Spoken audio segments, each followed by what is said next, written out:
Hello, everybody. Good morning, and welcome to the Coffee Break Net on the W6EK Repeater, located in Auburn, California.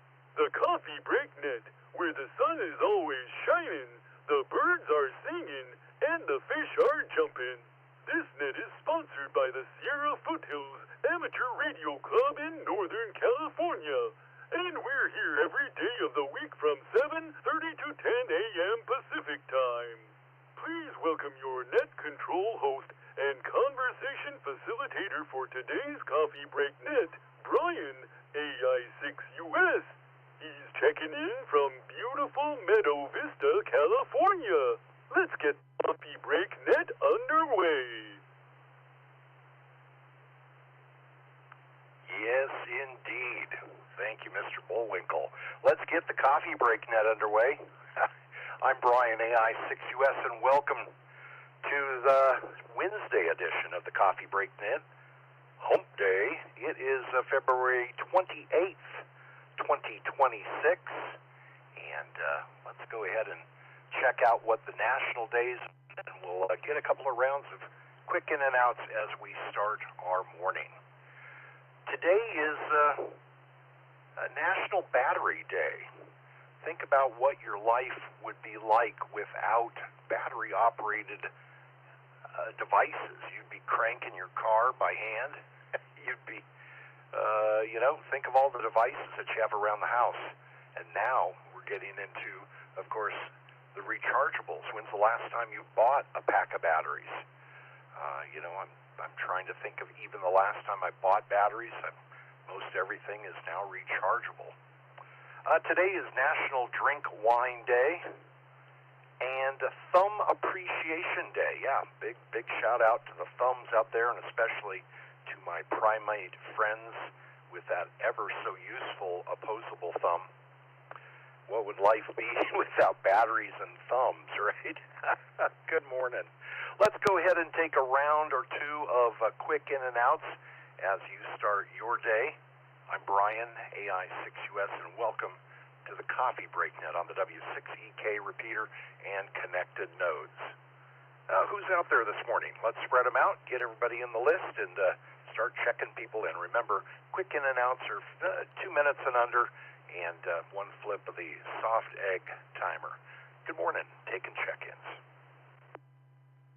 Good morning, Brian and Annette. Kilo Golf 6 November, Lima Whiskey. Whatever works. Morning, Brian. KB6SSS. Queen Victor, KC8 FQV. Kilo Delta 6, Charlie Delta, Quebec, Rick in North Island.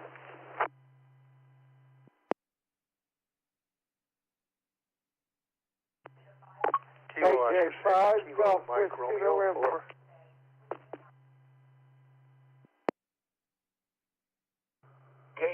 KE0YJJ, Rick in Minnesota.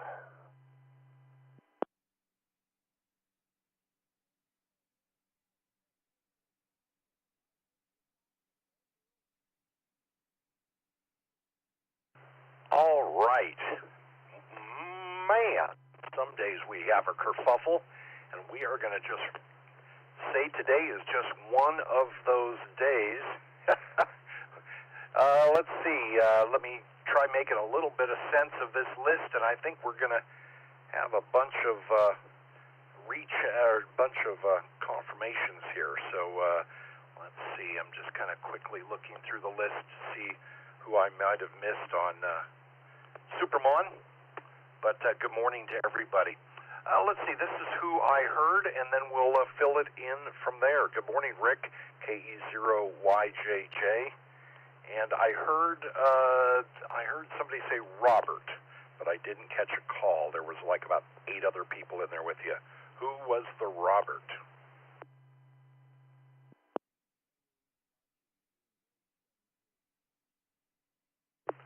Well, I'm a Robert, I'm not sure, but Kilo Oscar 6, Nick Romeo, over. All right, KO6KMR, good morning, Robert. KJ5, Golf Whiskey November, good morning to you there, Will. Good morning, Rick, KD6CDQ. Good morning to Mark, KC8FQV. Good morning to Tom, KB6SSN. Good morning to Frank, KG6NLW.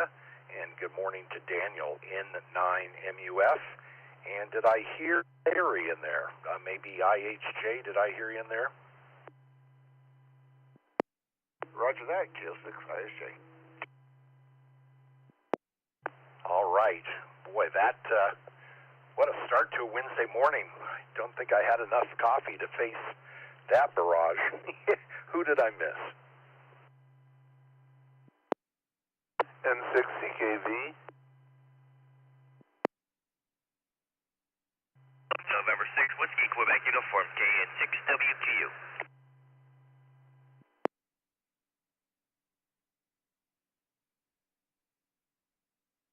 All right, we will add to the check-in list. Good morning, Dan, KN6WQU, and good morning to Carl, N6CKV. Great to have you checking in this morning, everyone. Let's start at the top of the list. Just a reminder, these are quick in and outs, so let's keep the check-in list short so we can respect people's time. Good morning, Daniel, N9MUF. Happy Wednesday. Good morning, Brian and the Net. Happy Wednesday to everyone. It's also Ash Wednesday, which is the reason for my early check-in, since I'm going to go head up to my parish and participate in the midday application of ashes.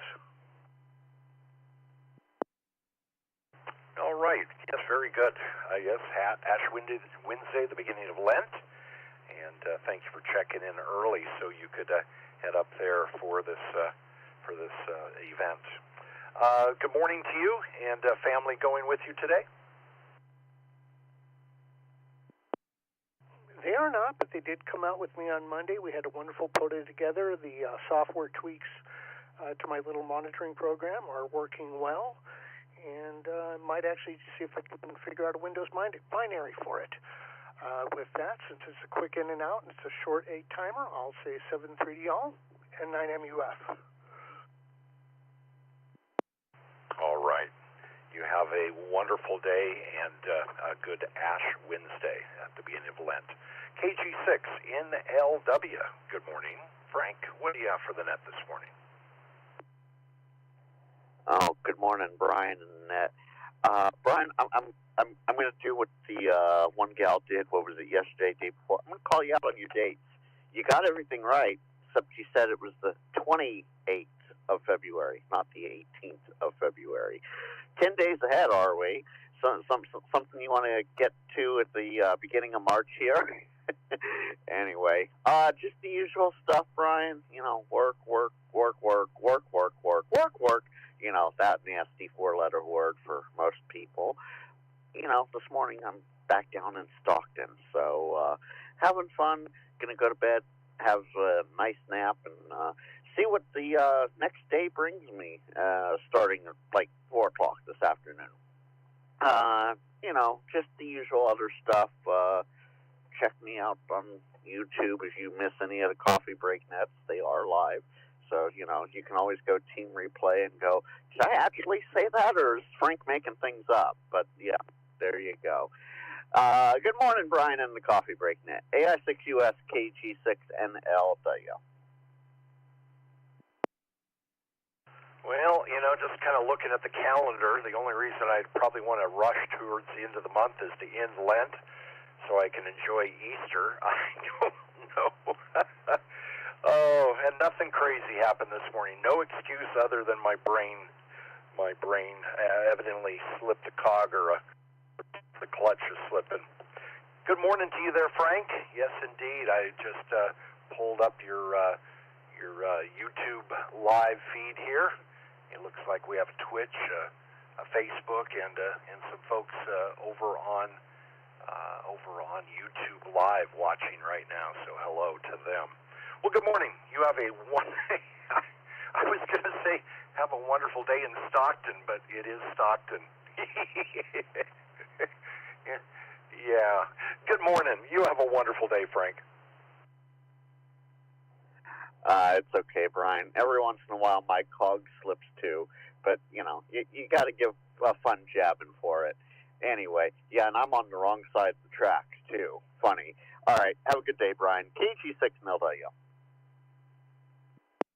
Isn't it something to be employed by somebody who is, through history,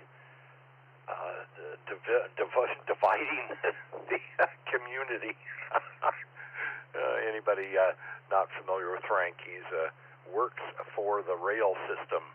So yes, indeed, those train tracks cut through town, and you're either one side of the tracks or the other. You have a great day, Frank. Thanks for checking in. Clearing with KG6NLW. Good morning, Tom. KB6SSN. What side of the tracks you on, and are you still at the top of the hill? I heard you earlier this morning saying you had ice on the windshield, and we are just hovering at freezing up here in Meadow Vista this morning. No snow, no ice, just wet. Well, good morning, Brian. Hopefully I'm in a spot here where you can hear me. Yes, I'm on my way out to Larry's. Yeah, when I woke up this morning, I got an alert at about 5 a.m. that said, caution, snow and rain in the Auburn area. And I thought, oh, is it snowing? And I walked outside, and I know it's not snowing, but it's cold as heck. And then when I got in the car, the thermometer in the car, not the auto thermometer, but my mechanical thermometer I have in the car, said it was 31 degrees. And the roof and the windshield and everything was frozen solid. I had to sit and let the vehicle warm up to thaw everything out before I could go anywhere. And everything I've touched this morning that's metallic is just ice cold. I just came from storage where I grabbed a cable, one of these very proud cables that Yaesu has that connects their radios to their amplifiers. Yes, $74.95 before taxes for a piece of wire. Yeah. And it doesn't even transmit. It's not even an antenna. Unfortunately, they're the only game in town unless you want to build one. And for $74, I think they can build it for me. So, in any case, so I have picked up my fancy cable here, and I'm headed out to Larry's. So, anyway, yeah, it was frozen solid when I walked out this morning. Not a hard freeze like 10 below or anything like that, but it was definitely cold. Well, may I remind you not to stop and lick the flagpole on the way down the hill. Yes, yesterday was just bone-chilling all day long. Never warmed up. I don't think it ever got out of the 30s yesterday. Yeah, I know. People on the East Coast, wow. 30 degrees is a heat wave for y'all back there. Well, good morning to you. Yes, the good old Yaesu unique cables. Everything they make. I had to buy a mini DIN connector for the Yaesu radio the other day. Why? Because they put a flat spot on their mini DIN where the regulars did not. I'm sure there's a lot of other differences. Oh yeah, the price. And that's about it right there. Yes, they've got you over a barrel. If you want to connect two of their pieces of equipment together, you can either go find this proprietary plug somewhere and spend hours building a cable, or you can just buy the darn thing, and the friendly folks at HRO will have it at your doorstep within 24 hours. So, well, at least if you live in Auburn anyway. Yeah, it never ceases to amaze me how quick the shipping is from West Sax to Auburn. If you order it before noontime, you'll have it the next afternoon sitting on your porch, so that's pretty cool. In any case, that's all I have for you this morning, Brian. Have a wonderful morning. Thanks for the Bullwinkle this morning. That was the Rocky and Bullwinkle show was one of my favorites, especially with all of the add-ins, Fractured Fairy Tales and Peabody and Sherman and Aesop's Fables and all kinds of wonderful stuff they had on that show. So that brought back some great memories. 73 KB6 SSN. Yeah, the Bullwinkle show was on Saturday morning, cartoons for kids, but you look at it now and go, boy, I'm not sure that cartoon was made for kids. Kids related to it, but yeah, there's a lot of content that makes you chuckle as somebody who tries to resemble an adult. KB6SSN, AI6US, you have a wonderful day. Good morning, Mark, KC8FQV.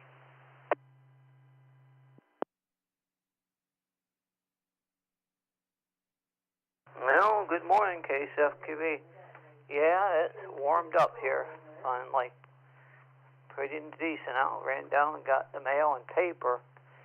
We didn't go down yesterday and get the mail, so it was there already. And, yeah, a light missed out there a little bit. But, yeah, I did a lot of nets last night. So we'll allow them on net logger and follow right along. So we'll send it back to net. There was some, I think there might have been a net on last night I might have been even in. But we'll send it back to net, KSFQV.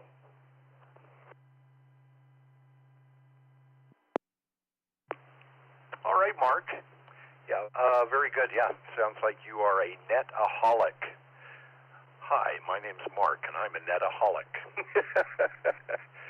Very entertaining, though. You know, anybody who says that internet linking is the end of amateur radio certainly has not been on repeaters and such that are connected up lately. The activity and the conversations that are heard because of, you know, if one town goes to sleep, there's always something to tune into. KC8FQV, glad to hear that it warmed up and continue to appreciate that brief respite from winter. KC8FQV, AI6US, happy hump day.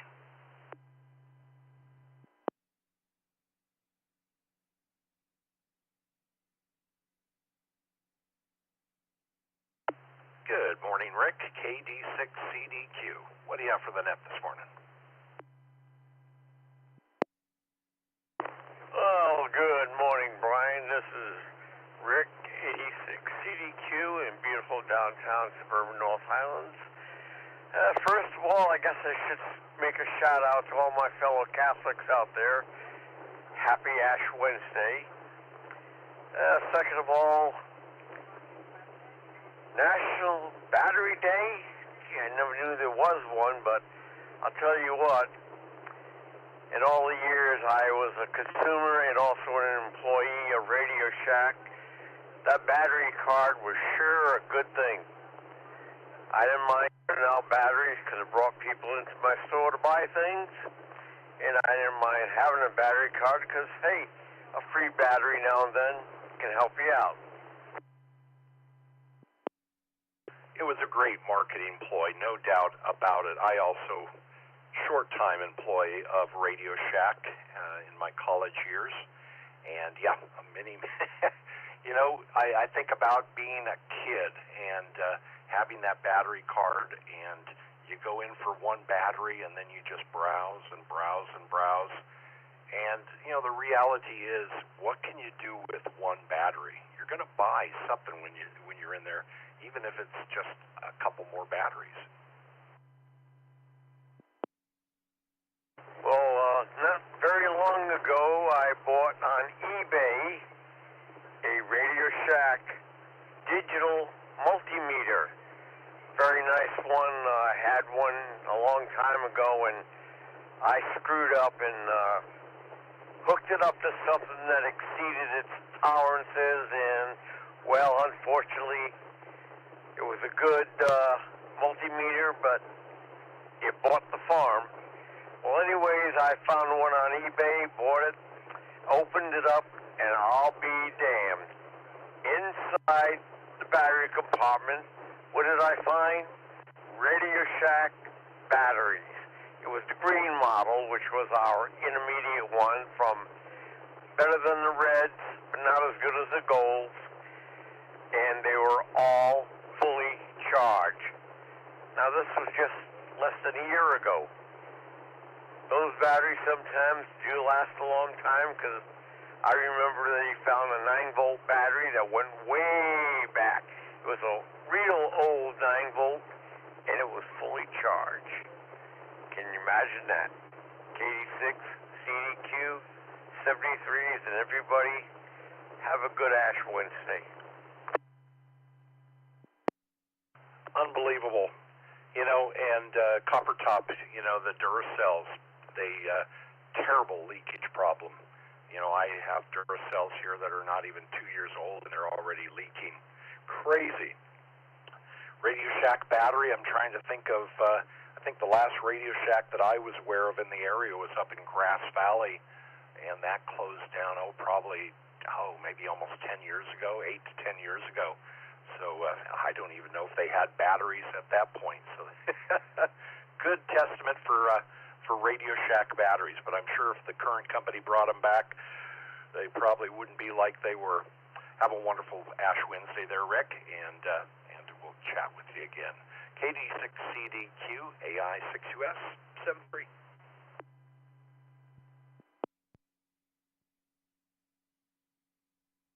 Good morning, Will. KJ5, Golf Whiskey November.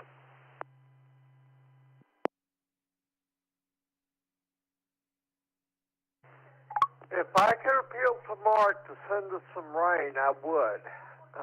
We need it badly.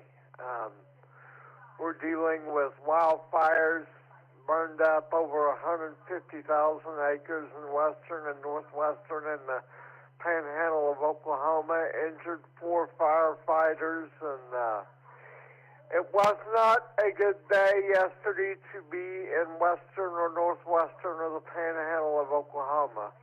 They had wildfires out the other end. So anyway, high wildfire danger today, low humidity, and anyway, that's what we're dealing with in Oklahoma today. KJ5 Golf Whiskey November. I saw that on the news. Quite the event. Wind-driven, just incredible. I do wish that you get some of this precipitation, but I think everything that's passing through here appears to be going to the north of you. Let's hope that some change happens and produces some precipitation for you. We're thinking of you there, Will, and definitely 150,000 acre wildfire, wind-driven, is going to be quite the continuing event. KJ5 GWN AI6US 73, Will.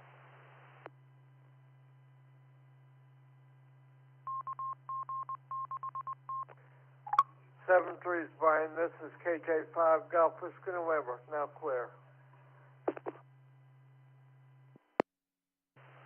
Good morning, Robert. You may be the only Robert that I'm aware of. A couple go by Bob. KO6KMR. Good morning. Well, good morning, Brian. My mom was real adamant about calling me Robert. Being from down south, she didn't want me to become Bobby Joe. Over. Well, then I guess I could have become Brian Bobby. Glad I live in Northern California. I also share the name with you, Robert, as my father. Middle names. But good morning to you. What do you have for the net this morning, Robert? Well, had extra class yesterday evening. Enjoyed that. 4 classes under my belt now. Didn't really have problems with the first 4 classes. Starting with 5, though, we're doing amplifiers, signal processing, this and that. And that's giving me a little more problems. So got lots to learn, and other than that, just going to start studying chapters 6 and 7. Over. Well, it's a great thing that the class is being offered. I know they have some really great instruction going on, and hopefully that will help you through that chapter 5. But, well, you have a lab coming up this weekend. Looks like there is going to be a good break in the weather, so I hope that goes well for you. Yeah, looking forward to that. That ought to be pretty good. We're going to have that at Jan Park in, I believe it's Citrus Heights, someplace like that. But that'll be on Saturday. Looking forward to going to that. And otherwise, got 6 more classes to go. And then after that, do some review and then take the test. Over. Well, very good. Wishing you luck and, well, not luck. I wish you well on that exam. And it's, the extra class, it definitely takes amateur radio to the next level. And I have a feeling with with the education that you're receiving from that great team, that it probably will be a good experience for you. Yeah, Jan Park, I know that's a park that they quite often hold the labs in, and I know that the pneumatic mast and the hex beam are going to be taken out this next weekend, and some other antennas. So you guys have a wonderful activation in the park, and hopefully some great time being able to operate the radio. Yeah, looking forward to it. On that, I'm going to turn it back over to y'all guys at Kilo Oscar 6, Kilo Mike Romeo, and I'm just going to listen. Over. Maybe I should follow your lead and just listen for a while. That would be something new for me on this net. Just kidding. Robert, have a wonderful day. Always a pleasure. KO6KMR, AI6US. And let's check in with Rick, KE0YJJ. Good morning, Rick. What do you have for the net this morning? Well, good morning, Brian. And the net, well, to start off with, I resolved the issue of my shack noise causing you to drop me from the channel. And so I built a radio list node that I'm talking to you on now through my Blue Snowball. And it's all looking good.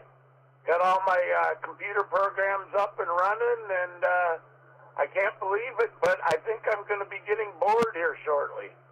Anyways, I'll find something, I'm sure. But, yep, good to hear you. I always get a chuckle of your net. I got to make sure to be here. Anyways, back to you. Have a great day. Excellent.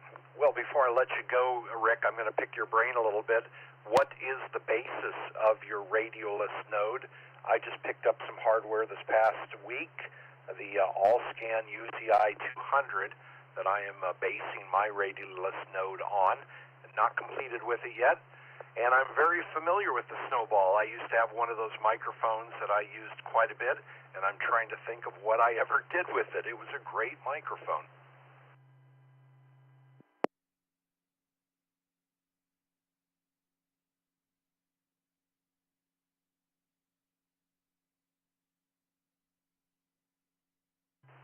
Uh-oh.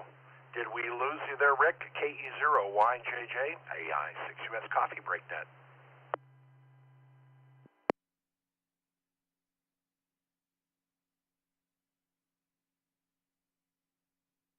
Well, I guess I'm going to have to save those questions for another time. So clearing with KE0YJJ. Good morning, Larry, KO6IHJ. I heard rumor that you have that Henry 2K floor model nursed back to health, and it sounded like somebody who worked on it before maybe should retake the radio telephone license.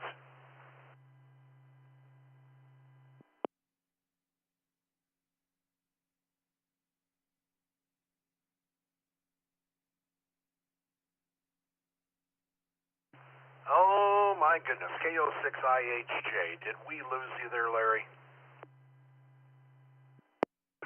Good morning, Brian. No, you didn't lose me. I was not paying attention. I'm sorry. KO6IHJ here with Tom in the shack, and we know we're going to tear into. He already told you, quad your amps. We're going to have some fun. You'll see the videos. For your thumbs, finally, a day that I really enjoy, because if we didn't have thumbs, we wouldn't have Arthur Fonzarelli. Hey.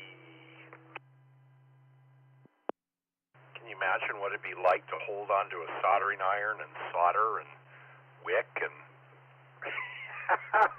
I like having opposable thumbs, especially. No, I had a great lead-in to you. I was congratulating you on the repair. I heard rumor that the Henry 2K floor model was fully functionable, and it came down to somebody who worked on it before that maybe should have their radio telephone license, a re-examination. Fully functional, yes, but the meter that I was working on, we're still working on, brought a tagged all the lines, made sure everything's okay, and it all coming down to this rotary switch. So, last day's function, I'm going to test it, and here we go. Here's the scary words, everybody. You ready? Apply power to test. Dun, dun, dun. But that's how fireworks happen. Remember, one hand behind the back when you're inside there. Well, you guys have a wonderful day. Sounds like you have a Yaesu apparatus to work on today as well. And, yeah, looking forward to hearing some of these radios on the air. You know, you never... When I catch you on the radio, I never have any idea what radio you're on, but I see you on HF quite often. Larry, you have a great day. You as well, Brian. Thank you for taking the net. Doing a great job. Repeater sounding good. Everybody have a blessed day. It's cold out there. The higher elevations. Watch out for that ice. Lower elevations. We got slick roads, I guess. Everybody have a blessed day. KO6IHJ 73. Yeah, here in Meadow Vista, we've just had wet weather. Rain. No snow, no ice, just boredom. Have a great day, Larry. KO6IHJ. Let's head on down to the valley, down to Wilton, California, in 6CKB. Good morning, Carl. Good morning, Brian, and everyone else out there. Well, it's sunny for the moment. I think it's going to rain this afternoon, so I'll have to see. Other than that, finish my federal taxes, going to finish the state taxes today, and take a breather. That is awesome.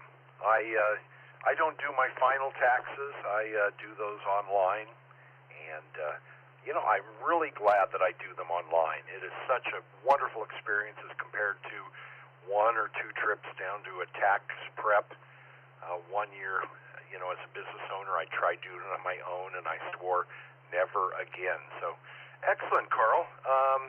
Maybe a trip down to Farrell's. They're not around anymore. I was going to say, you got to have some celebration after those taxes are completed. Oh, yeah, that reminds me of the Farrell's in Sacramento near the library that we used to go to. Yeah, I never went to the Farrell's in California. We used to have them up in the Seattle area, and yes, indeed, the pig trough. I can't tell you how many of those I've consumed. Oh yeah. Anyway, everyone have a good day. Enjoy the sun while it's out. This is N6CKV. I'm going to say 73. Everyone have a good Wednesday. Hi to Lynn. And hello to Ruth, and you have a wonderful day today, and thanks for checking in, Carl. And enjoy that sun. We have definitely what looks like snow clouds overhead, and I think I just saw a snowflake fall. So, yeah, we usually get daytime snow up here for some reason. Good morning, N6CKB, AI6US Coffee Break Net. And let's head on down somewhere in the Sacramento Valley, KN6WQU. Good morning, Dan.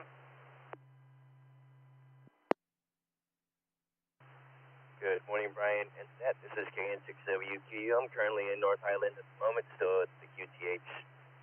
It was just too dang cold to get off early this morning. I had to get my vest on and get the battery in there. And I look over at the outside temperature says 37. I'm like, yeah, right. There's ice on everything. Let's see, man. You know, it's pretty mind blowing to me how we've come so far in electronics, where things used to run on thousands of volts or even hundreds of thousands of volts, and now we're running like at 3.35 volts, 12 volts, 24 volts, and and it's like nothing. So it's just amazing how we've come around and done things where it's a little bit more efficient as far as power is concerned. They're not so hungry, and a little bit more safer for those that need to repair the things that need to be repaired, although it does make it a lot harder. Let's see. I think I'm going to go get some real stuff done today. Yesterday we played hooky at the end of the day. I actually took a nap yesterday. That was really nice. I couldn't believe that even happened. I went to sleep around 9 o'clock or so in the morning and got up around 11:30, so that was cool. And I went and did a couple of little small things. I had a window where I had to go to pick and pull and replace a power steering motor in a Hyundai, and then got that done, and sure enough, it rained again. So God at least had me in mind on that one. And yeah, so that's where I got today. So in the mobile today, and gonna go. Hopefully, I think I have like 4, maybe 5 jobs today, and that's it. I'm gonna go try to get a couple things done I should have got done today before yesterday when it was really dumping. But we'll see how it goes. This is KN6WQ. Thanks, Brian, for running the net. All right, Dan. Well, glad to hear you took a little bit of time off yesterday and was able to work your work between the showers. Yeah, it was just a cold, wet day yesterday. It felt like I was living up in Washington or Oregon again. KN6WQU AI6US. Yeah, it is really something. I just wanted to address your comment on lower power consumption and that sort of thing. And then also time of usage, as we have more and more items that are running off of batteries, our reliance on grid and that sort of thing really are reshaped. And, you would think that would help with climate control, that we're not heating up the planet with all of our high voltage consumption. It has to go somewhere. Dan, have a great day. KN6WQU AI6US. Thanks, Brian. There's one more major update that I can finally share with the group. The mini split system seems to be 100% operational at this moment in time. So yesterday we got a new motherboard in the mail.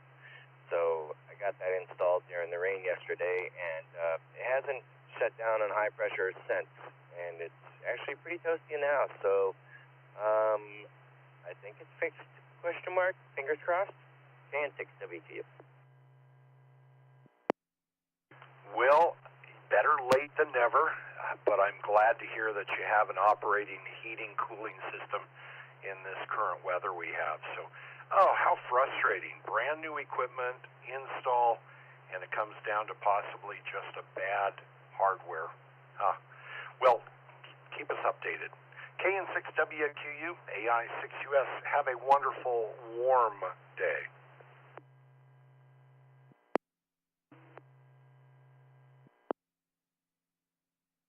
Good morning. It's hump day. It's Wednesday, and it is February 18th. Yes, February 18th, 2026. Today is National Battery Day. And let's not talk about anything, beating up on people. No, this is the device that gives us power in our electronics and such. National Battery Day, National Drink Wine Day, and Thumb Appreciation Day. And a special shout out to all the primates out there with the opposable thumbs. Good morning. Let's go ahead and take one more round of quick in and outs before we get into regular check-ins. Anybody like to take advantage of just a quick in and out to say hello and get on your way? Coffee Break Net. Hey, Susie, Kim. Kilo Charlie 6, Sierra Lima Echo. Good morning. K6 AM. 6, Mike, India.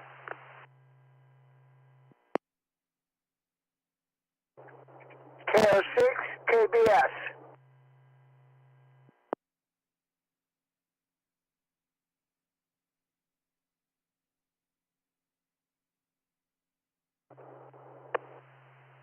All right. Okay, KO6 KBS. You're going to be at the bottom of the list, so take a opportunity to get into that menu and crank down the microphone gain. Very distorted. Let's see. I got a 6 Mike India. You doubled in with another station. Full call, please.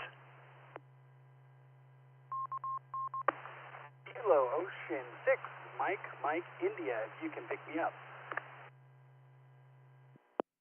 All right, Kilo Oscar 6, Mike India. Good morning to you. We'll be right back to you in a moment. Good morning to Ray, KK6AM, and good morning to KB6LUV Brett, and good morning to KC6SLE Graydon, and good morning to Jimmy, KA3VGM. Did I miss anyone?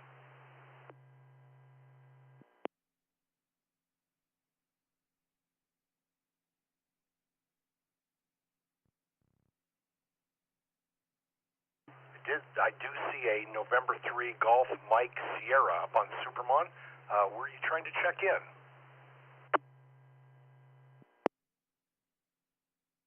It was probably me, Brian. I'm coming through that note this morning.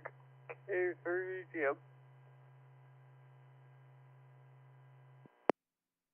Okay, Jimmy. Very good. Nice cloaking maneuver there. All right. Did I miss anyone?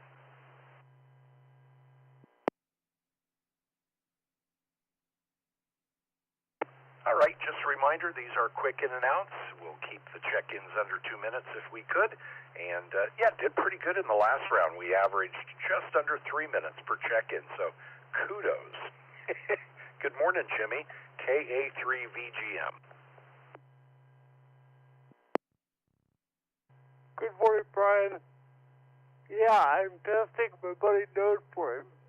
He was big packet loss on Wi-Fi, and it seems to be okay in the location he has it, but we definitely need another router if he's going to put it in the location he wants to put it, because back there I have so much packet loss, it doesn't even reliably keep it out all the time with the restocking, so I was just testing that this morning.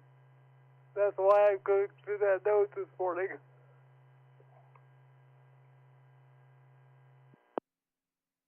Well, glad that somebody is able to help someone. I know it can be quite frustrating to, be trying to diagnose a node and you're not sure, is it my radio or, is it the placement? So glad you're around to be able to help them there.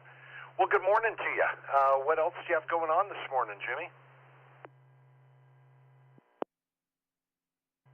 Oh, not much. It's supposed to be all the way up to 58 degrees today here in Pennsylvania, but it's raining and it's dark and it's cloudy, so no going outside.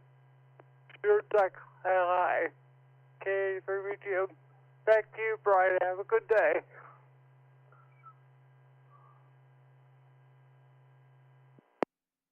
And you as well, Jimmy. Thanks for checking in this morning. Man, that sounds like, sounds like spring break weather in South Florida. 58 degrees in Pennsylvania. Enjoy that nice warm weather.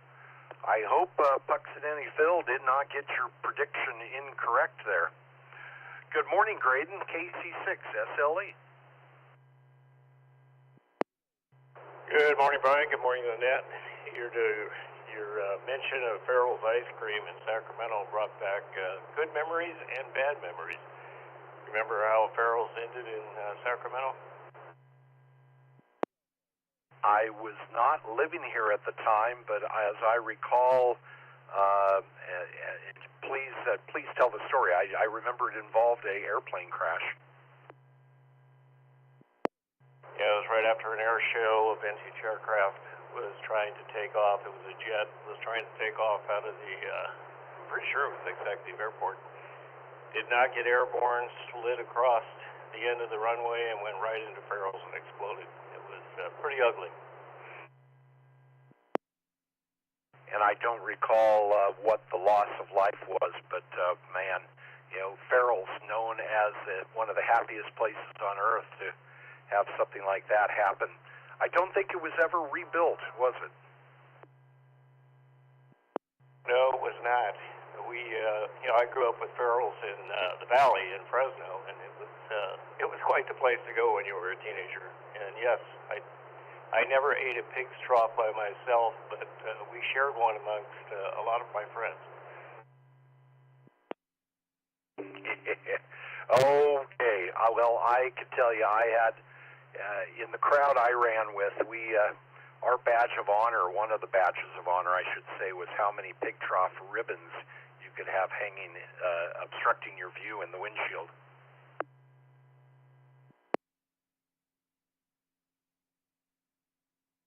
Yeah, there was no way physically I was going to get one of those into me. Let's see, batteries. I wanted to mention real quickly, I will not buy or use Duracell batteries anymore. I've lost more pieces of equipment to Duracell leaking. The battery that I've had the best success with for long-term use that doesn't leak are the Evereadys. Eveready seem, and they have a good guarantee on their batteries as well. I've not had good luck replacing normal AA, AAAs, 9 volts with rechargeables. Just have not had good luck with that over time.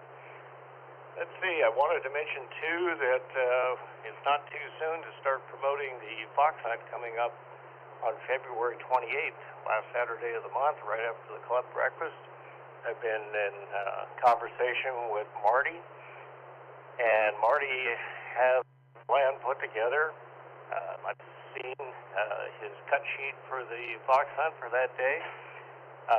Marty is KO6GXX, so good job, Marty. Yeah, Marty checked into the net yesterday, and I forgot to talk to him about the upcoming Fox Hunt. Yes, the last Saturday of each month in Auburn, California, we have a Fox Hunt. So anybody in the surrounding area, you don't need to be a club member. Come on in, and we have a ton of fun. You don't need any fox hunting skills. You can ride along with somebody with a little more experience or equipment, and you can have fun. Bring an HT. Maybe do a little body flagging with your HT, but yeah, it's a great learning experience, and above all, a lot of fun. So with that, I think my egg timer is probably out of sand. I don't know, do you use sand in your egg timer, or what are you using, an electronic one? I don't know. It's a material kind of colored blue. I assume it's blue tinted sand. It might be silica or something else. I don't know. I don't even know if it's accurate, but I use it. Rechargeable batteries, I'll just mention, I do not use, the only rechargeables that I put in a charging base anymore is 18650s. Yeah, love those 18650s. A very awesome battery. But all the batteries I'm buying now, including AA and 9 volts, have a USB-C port on them, and I find they last a heck of a long time, and I'm using them in the smoke detectors. I'm even using in my offset attenuator for fox hunting, so you might want to check those out. Get them on Amazon, and very happy with them. So they have a built-in battery management system. I will check those out. That probably is the ultimate solution. When I get 1 year runtime out of the 9-volt batteries, the backup batteries and the smoke detectors, and I just, it's great. You just throw them in, grab another fresh one, drop it in, and, I don't know if you've seen the price of 9-volt batteries anymore, but it has to be a considerable savings. Hey, Graydon, you have a wonderful day. Good morning to Grady. Good morning to Lisa. We'll catch you later on. And thank you so much for taking the lead on the fox hunts. It is a really fun activity for our community. You just condemned. Lisa's in here laughing. Just as we were talking about the smoke alarms and batteries, the smoke alarm started chirping. Have a great day, Brian. KC6SLE. Hey, I'm not in cahoots with them. That's crazy. All right. Everybody, plug your smoke detector ears because we're talking about them. KC6SLEAI6US. Coffee Break Net. Good morning, Brett and Company. KB6LUV. Good morning, Brian and Coffee Break Net land. Yep. It is a beautiful Wednesday morning. Well, I wouldn't know about beautiful. I'm on the green side of the grass, we'll say that. And the orange ball in the sky has not made an appearance. It might in a little while. We'll see how that goes. And man, nothing's more annoying than at least grading your fire smoke detector didn't go off in the middle of the night. Nothing's worse than trying to hunt down which smoke detector is going off in the dark when you're half asleep. Oh, first of all, just trying to get the heartbeat down. Just, you know, it's just kind of like, whoa, what was that? And then, yeah, wandering from room to room. And then it's always usually when a guest is over and it's the battery in their sleeping area. Well, good morning, Brett. What do you have going on today? Not a whole lot. A lot of the normal stuff, hunting down data center construction professionals. Currently sitting here with the mom, Bonnie from Newton, Kansas, and my wife, Dee Dee, and who I am encouraging and probably going to convince to go to the fox hunt this coming couple of weeks. So, anyway, let the lady say good morning. Good morning, Coffee Net people and Brian. It's nice to be here. For one thing, I think it's warmer in Kansas than it is here right now. You might be right. You know, please do not sue the state of California for false advertising. It usually is, well, I won't say that. This is kind of typical for winter weather here. But hopefully you're not looking forward to going back to Kansas to warm up. No, that would be crazy. Yeah, she's here for another couple of weeks. So at least, like I said, long enough to also come join us with the fox hunt, which should be fun. So, well, keeping this short egg timer-ish, thanks very much for being there. And obviously the voters are back up and running because I'm able to get in on RF this morning. So, again, thank you all who do the work that you do. It's deeply, deeply appreciated. So, thank you all. Everybody else out there in Coffee Break Net land, have an incredible day. Take care of yourselves. Take care of each other. Be blessed. KB6LUV. Be of love. 73. Clear and listening. Well, we certainly look forward to you and Bonnie and maybe Dee Dee coming out for the fox hunt. We do have a fun time, and, you know, because it's right after the breakfast, usually, you know, get up that early to come for breakfast. It's a wonderful way to start the day. Good conversation, and then a fun fox hunt. And then somehow we usually end up at Burger and Cream and have a milkshake. It's a calorie-intensive day, but, you know, we put out a lot of energy trying to find that fox. Good morning, Bonnie. Good morning, Dee Dee. And Brett, you have a wonderful day. Thanks for checking in. KB6LUV AI6US. And, yes, I will just mention, yes, Doug, W6EK, and Tom, NN6H, and Patrick, N2DYI. You know, we were definitely quite busy, you know, monitoring, and Doug ran over to the vault, did a couple more checks, and, you know, we're still on top of things. Things I don't think are solved yet, but we will blame it on timing. It appears that the GPS signal was off by a few seconds, and Tom noticed that on some diagnostics. And just very odd, just one of the GPS units, two seconds off. No explanation for it other than it was just off 2 seconds. And that stopped our whole system. Good morning, Ray, KK6AM. Good morning. I think my memory has gone wrong. I kept thinking that the F-86 into Farrell's was in Concord. No, I do know that it was Sacramento. It was at the end of right off the end of the runway there. And, yeah, what an incredibly terrible event happened there. Well, good morning to you. And, yes, you're sounding much stronger into the repeater today. Thank you for helping monitor and bringing some of the issues to our attention. We appreciate it. Okay. Well, now I really wonder. I'm going to have to do some looking because I somehow an F-86 crashing into something in Concord. There was loss of life. That's why I'm going to have to dig in and see what it was.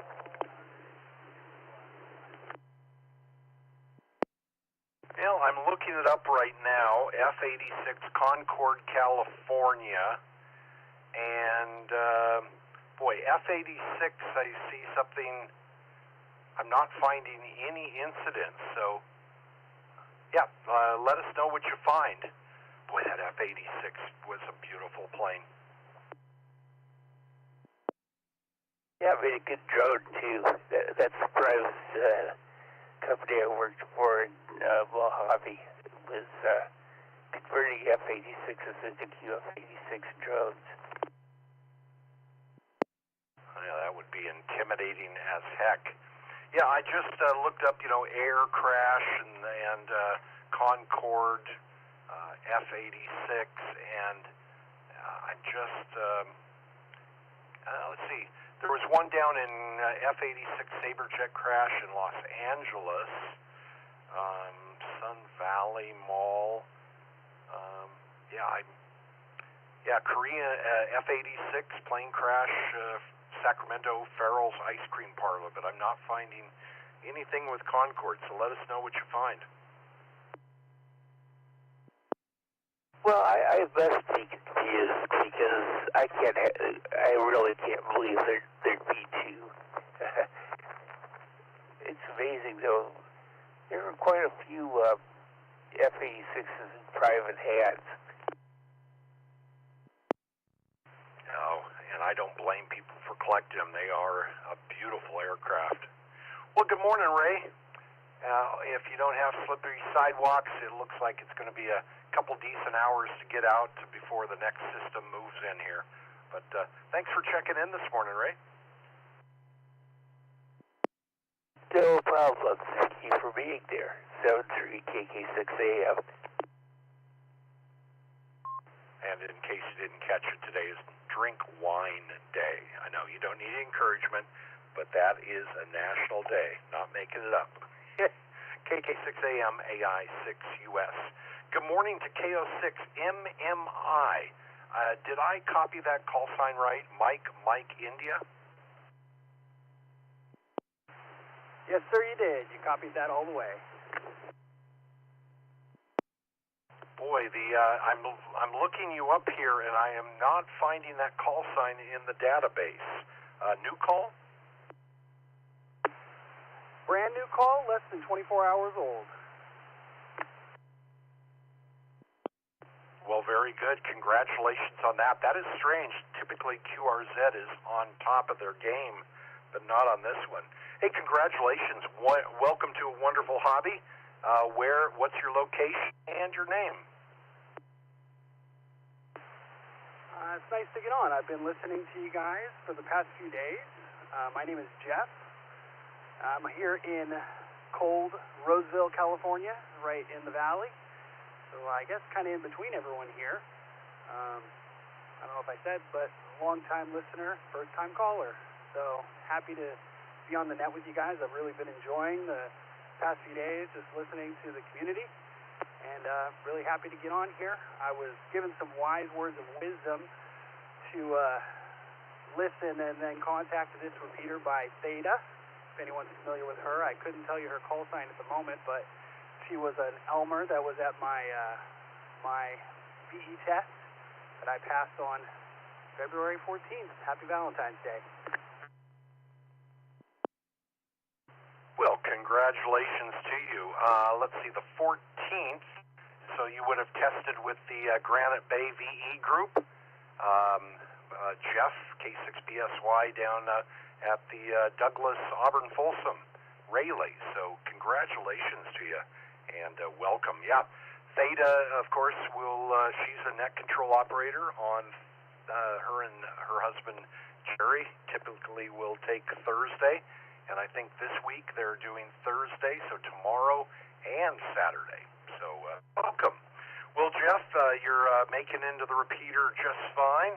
And what is this gear that you went out and purchased, or something that's been gifted to you? What kind of gear are you running?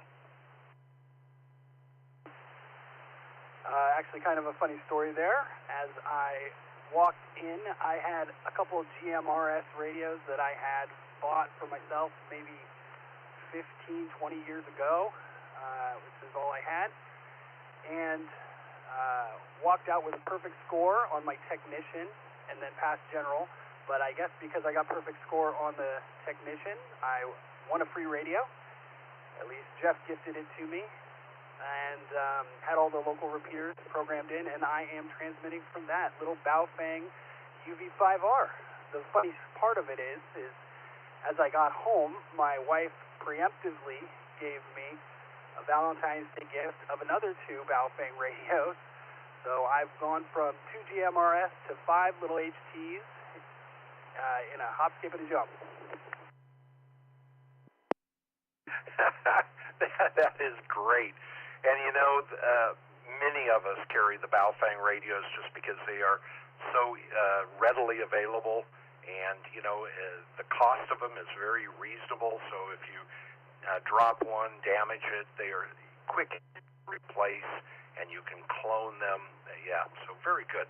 Well, that is awesome. Big shout out to the Granite Bay VE group with K6BSY, Jeff heading up that group. I used to test with them in the past. Great group of people, and wish you well. Congratulations. I think you said you passed technician and general? That is correct, and already scheduled for extra for next month. Well, congratulations. Absolutely. So, yeah, the Baofeng is going to be great for the tech license, but now that general is going to be calling out your name.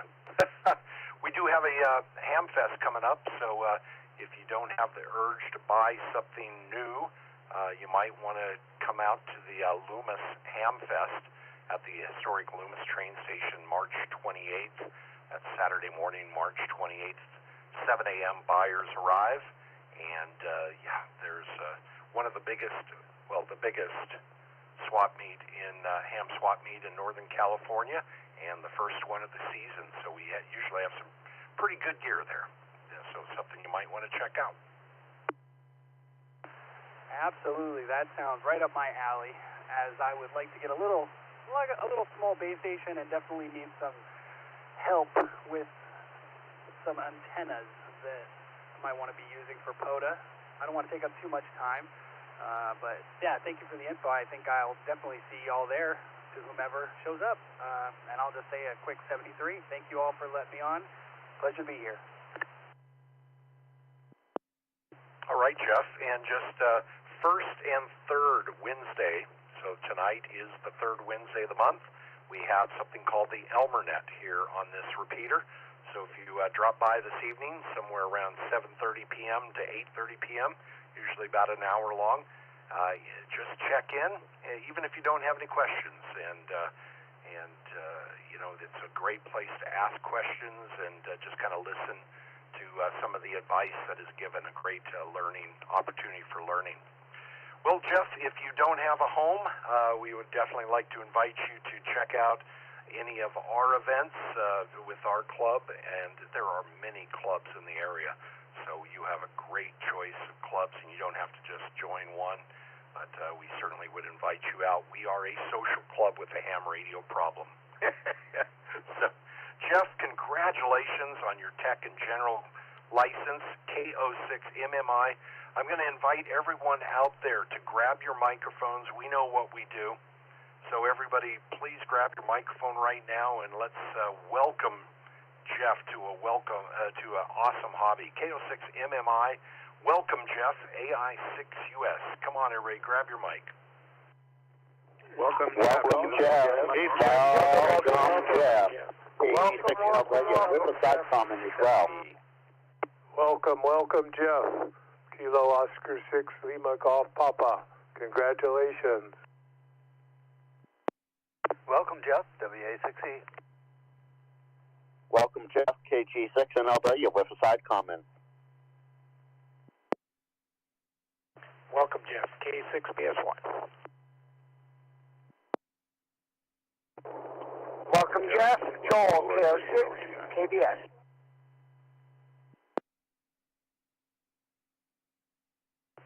Well, there you go. There you go, Jeff. A lot of people welcoming you there. and we'll definitely hope to see you around and hope to hear you on the radio. That big kerfuffle was just a heck of a lot of people welcome you to a fun hobby, and we'll chat with you again soon. So you have a wonderful day. A comment for Jeff? Thank you so much, y'all. I really appreciate it. Happy to be here. Looking forward to anything and everything that comes my way in this hobby. Something I think I've been looking forward to for a long time, and hopefully maybe make some contacts with you on CW in the future, which would be my end goal. All right, y'all. Have a wonderful Wednesday. Definitely a lot of CW fans out there, and now that it isn't a requirement, a very big interest in it by people who want to do it for the fun of it. And we had a comment by Frank, KG6NLW. Go ahead. Oh, thank you, Brian. Yeah, no, sleep hasn't found me yet. Jeff, congratulations, welcome. If you're interested in looking for some gear before the very awesome Loomis ham swap, every Thursday night, 8 p.m. local on the N6 ICW system, that's November 6th IC Cold Water ICW system, 8 p.m., we have the NorCal Swap Net. And you caught it earlier this morning. If you ever want to know how you sound coming into the Coffee Break Net on the W6EK machine, check out my YouTube, KG6NLW, and you can hear live, give or take a few seconds, how well you're getting into the system. And again, congratulations and welcome. Thank you, Brian. All right, very good information there, Frank. And yes, just kind of if you jump over there too quickly for the swap meet, you will miss a good portion of our Thursday night net. Hate that we cross paths there, but definitely an opportunity to jump between two things. Good morning, Jeff. You have a great day, and once again, congratulations. And I don't know if you heard K6BSY out there, your VEC for your event jumped in there. Jeff, go ahead. Give your congratulatory to Jeff if you'd like. Jeff to Jeff. Hey, K6BSY. Congratulations, Jeff. I noticed your call sign came in at 1:45, and you were registered for the extra at like 3:45. So you don't waste time. And unfortunately, you had to wait for the FCC to show up at their office because of the holiday. So you're that was a difficult day for you, I'm sure. Anyway, congratulations, Jeff. K6BSY.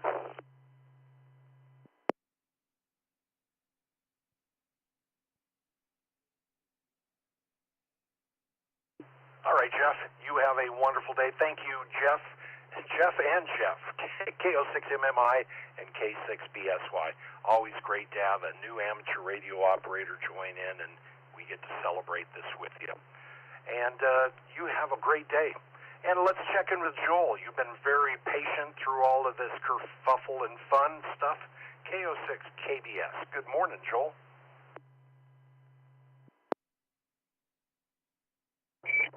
Good morning, Brian, and everyone on the net. Can't do anything about the mic gain. I'm on Echolink on my cell phone in the taxi cab this morning. Nice to hear y'all talking about ferals. The family has consumed many as due as a family of 6. Back to you, Brian. Good morning. Sounds like you have some great memories with that place. Of course, the ice cream parlor that I went to after I moved to the Sacramento area was Leatherby's. And Leatherby's, I got to say, doesn't have quite the polish and the presentation of Farrell's, but I would put their ice cream up there, right there with them any day. Well, good morning to you there, Joel. Anything else for the net this morning?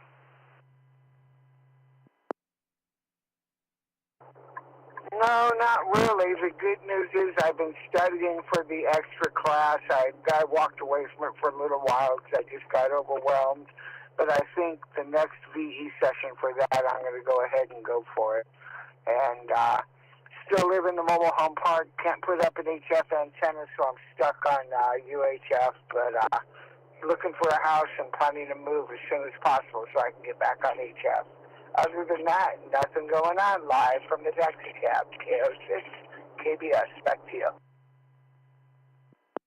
Well, Joel, I do know many people who live in parks that are very creative with their antennas, and Carol, KP4MD, and I know that N6 EMS, Bob, too. Both of them have standoffs on their roof, very short standoffs, like 4 to 6 inch standoffs above their roof.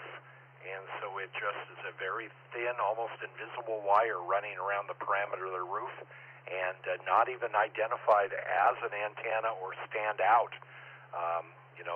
near the roof line. So there are ways. You don't, yes, we all love to have a gleaming beam antenna 100 feet up in the air, but not always a possibility. Have a wonderful day, Joel. Thanks for checking in. KO6 KBS. Be safe out on the road there.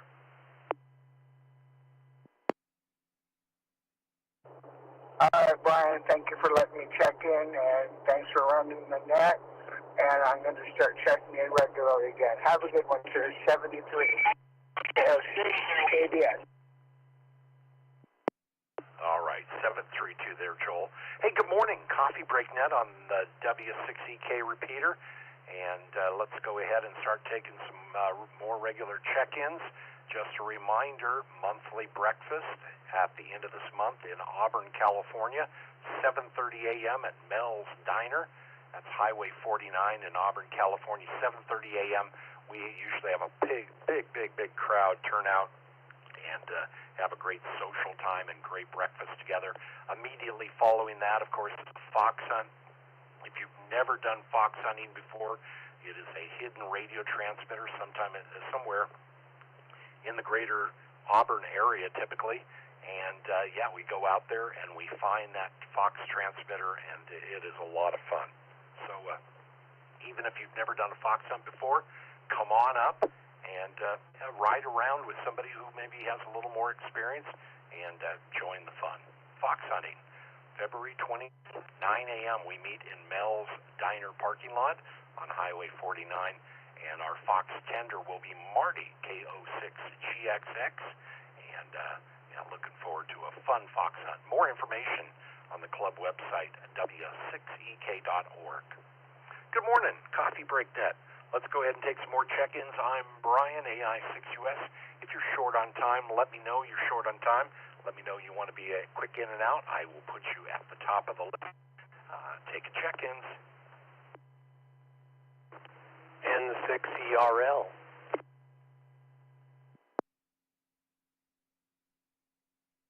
K4LGI. KO6TH. Good morning. W8LDT.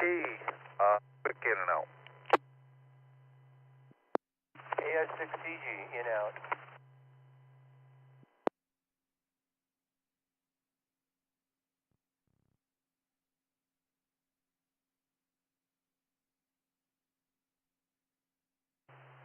All right, good morning. This is who I copied. I hope I got everyone. Good morning to Joel for a quick in and out, AI6DG. Good morning, Tim, W8LDT for in and out. We'll put YouTube at the top of the list. Good morning, Greg, KO6TH, and good morning to K4LGI, Sam. And let's see, N6ERL. I remember that call sign, but it's been a while, so I'm going to need to get refreshed on that, on your name. Good morning. Let's check in first. Tim, W8LDT. Good morning for a quick in and out. Good morning, Brian. I just wanted to jump in here and say good morning to you. And I'm wondering, I've been having problems with buzzing on my All-Star node in my mobile. I wrapped it with a couple of ferrite cores on the electrical input, or input. And I'm just wondering if my buzzing is gone or if it's still there. You know, the buzzing that I've heard on you in the past is gone. It sounds good. The only thing I hear is just a little, it sounds like a switching noise. Could be, it doesn't sound like a Kenwood microphone timing noise, but maybe some sort of an inverter or something. But no, I would say that is a highly critical ear. But other than that, your audio sounds the best it's ever sounded. Well, good. Hopefully I've got this fixed. I've been dealing with this for, I don't know, probably 2 or 3, 4 months now. So, okay. Well, I was just sitting there and say good morning. Good morning to the rest of the net. With that, I will send it back to you. AI6US, W8LDT. I'll be clear and listening. Yeah, Tim, I know the home you've been talking about, and this definitely, you addressed it. Sounds good. Have a wonderful day, and I imagine you are headed out to grab lunch somewhere, and you have a wonderful day there in Michigan. W8LDT, AI6US. And good morning, Joel. Been a couple of moons since we've talked. AI6DG. I guess I've been lurking, listening, and not always checking in, although sometimes it's difficult to check in here. But I've been around and just enjoying the weather, good or bad, and from work to pay the bills, more ham gear. Paying the bills because you bought new ham gear. So yeah, I think the last time we chatted maybe it was right before Winter Field Day. Hopefully you had, I think you were headed out for that, and hopefully you had a successful event. So headed to work to pay for some new ham gear. What do you have? Well, that was kind of a general statement, but specifically I picked up a Nikon IC905 and also the 10 gig transverter that comes with it should be on the way. In fact, maybe it'll be in the office today because I had it shipped to work. So that gets me 2 meter, 70 centimeter, 23 centimeter, whatever the 2.4 gig band is, the 5 gig band, and 10 gig band. Now if I can just figure out a use for all of those bands. Kind of thinking maybe of trying out some EME, but I think that radio is going to be just the start of a pretty big and deep rabbit hole of possible ham radio topics. Well, that is quite the radio. I've looked at that, and yeah, 2 meter 440, 1.2 gig, 2.4, 5.6. I think the challenge above 440 is just finding somebody else. And I tried doing the 12-band challenge for Winter Field Day, and just to find anyone on the radio above 440 can be quite challenging. So hopefully there's a good user group down in the valley for these frequencies. Then I need to go find them, and then I do a good, tall, clear hill with a good view of the valley. Which I have found for the VHF contest very, very important around this area if you want to make those long-haul contacts. And, of course, these frequencies, it's all line of sight. So, yeah, there's some beautiful places in the foothills there. Well, congratulations, Joe. And so I think you said that's arriving today. And did you get the 10 gig transverter with that? The 10 gig transverter is what should be arriving today or very soon. I've had the 905 for quite a while. I'm quite impressed with it. Of course, for the price, I'd better be pretty impressed with it, but it's way cool. I can bring up a waterfall and also an audio spectrum display all at once. So you got a heck of a lot of info potentially able to be displayed on you. Plus, as long as I'm outdoors and can get a GPS sync, I can just bring up the GPS display and know instantly what grid I'm on rather than having to search for some website that's going to tell me. Nice feature. Very cool. Yeah, I have the 9700 and, really impressed with that.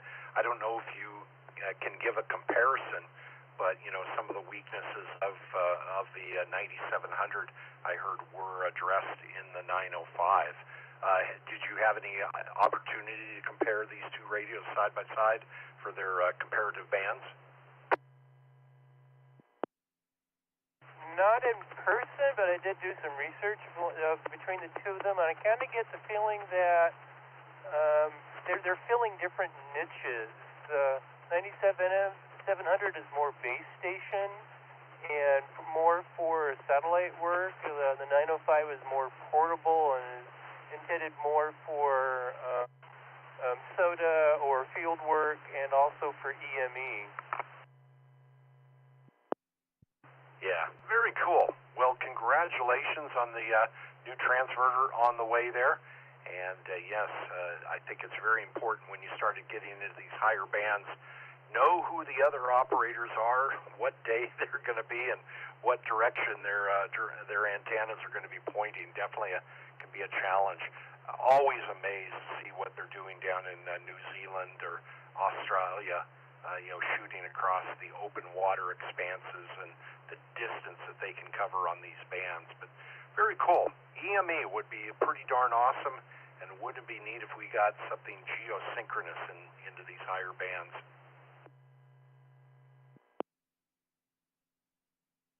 Always something to wish for, always something new to try. Yes, indeed. Well, nice to talk to you there. And Joel, you have a great day, a great drive in. And yeah, I know it's hard to get into the net some mornings, but glad you made it in today, and good to chat with you. Especially difficult for me with my relatively short window, that little 30-minute drive in. But it's always nice listening to you. It's something to entertain me on the way in and make the drive a lot shorter. Thanks for being there. The I6EK, back to you. Well, at least we improved the coverage on your driving route. It was all for you, Joel. All for you.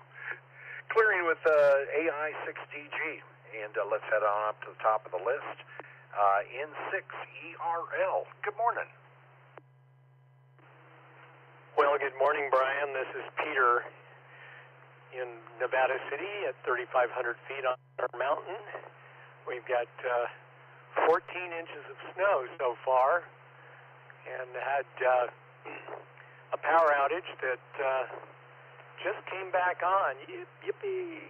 I've been running on generators, so I'm looking forward to saving the generator and the fuel if I can get out and switch things over again. Anyway, it's been a cold day. No snow has fallen yet in Meadow Vista. We're just at that kind of that line where if the snow moves low, we'll get it, but usually clears quickly. 14 inches of snow up on Banner Mountain. Hopefully it's something that we don't get some cold snap afterwards that will lock it in. How long was your power out for? Well, the power was out for almost 23 hours and went out yesterday morning at about 9:30-ish and just came back on. I just got the notification, so I had to go out and check the meter to see. And sure enough, the meter's lit up, so I can now transfer back over. Yeah, the last time we lost power was during Snowmageddon, and luckily we were only out for a short period of time. But yes, some of those remote areas can be down for many, many days. I think out in Weimar, one location was out for almost, 8 days or so. It was a crazy amount of time. Well, excellent. Glad to hear that your power came back on, and it was cold enough outside that you probably could just set the milk on the back porch. Well, that's what the generator's for. Keep the refrigerator going. And, of course, to keep the batteries charged and the radios operating. But, yeah, no, it's quite cold this morning. It's 27 degrees here. Hasn't budged. So if we get any more precipitation. It'll be pretty cold and hopefully be pretty light and dry, powdery kind of snow. That would be good. Anyway, just thought I would check in. I did try yesterday, but with all of the kind of packet loss and things that were going on, and you weren't hearing me, so it's nice to be heard today. And your signal seems to be stronger today as well, so I'm not sure what, maybe you knocked the snow off the antenna there at the vault. Yeah, yesterday was one of those technical nightmares. I got to tell you, our voter system was down, so we were on a backup receiver, which is not as good a coverage, of course, as the voter system. And yeah, it was. I was coming in yesterday through AllStar, through my node, which has a lot of noise on it. It was just a less than optimal day, but glad to be back to normal operations. Well, I'm sorry, Peter, that I had forgotten your name. It has been a while since we chatted, and I had moved all of our 70,000 check-ins over to the archive the other day, so we're only going back to the first of the year right now. But glad to have you drop in, and yeah, make it more often, and hopefully you don't need any help to dig out there. I know some things, we have another system coming in, so hopefully that doesn't lock you in. Well, no, I've got good neighbors, and I've also got a nice Honda snowblower, which does a great job. So we get out and try to knock things down before they get too high, so we can get in and out if needed. A lot of trees down up here, though, so we've had a lot of power outages in the area, sort of reminiscent of Snowmageddon, when I had 48 inches on the ground, and we were out of power for 12 days, so thank goodness that's not happening again. Very similar situations, though. The sap is starting to come back up, and there are some trees that are starting to bud out already, and I was hoping that this wouldn't turn into another Snowmageddon, so I guess in many ways we've dodged two of the bullets. The third one is on the way. Peter, have a wonderful day. Great to chat with you this morning, and definitely, I have a snowmobile. I would love to use it someday on this side of the mountain in the 6ERL AI 6US Coffee Break 7-3. Thanks for checking in. Take care, Brian. 7-3 and 6ERL. Let's head on back to Denver. Somebody who is used to snow and probably chuckling at all our conversation here. K4LGI. Good morning, Sam.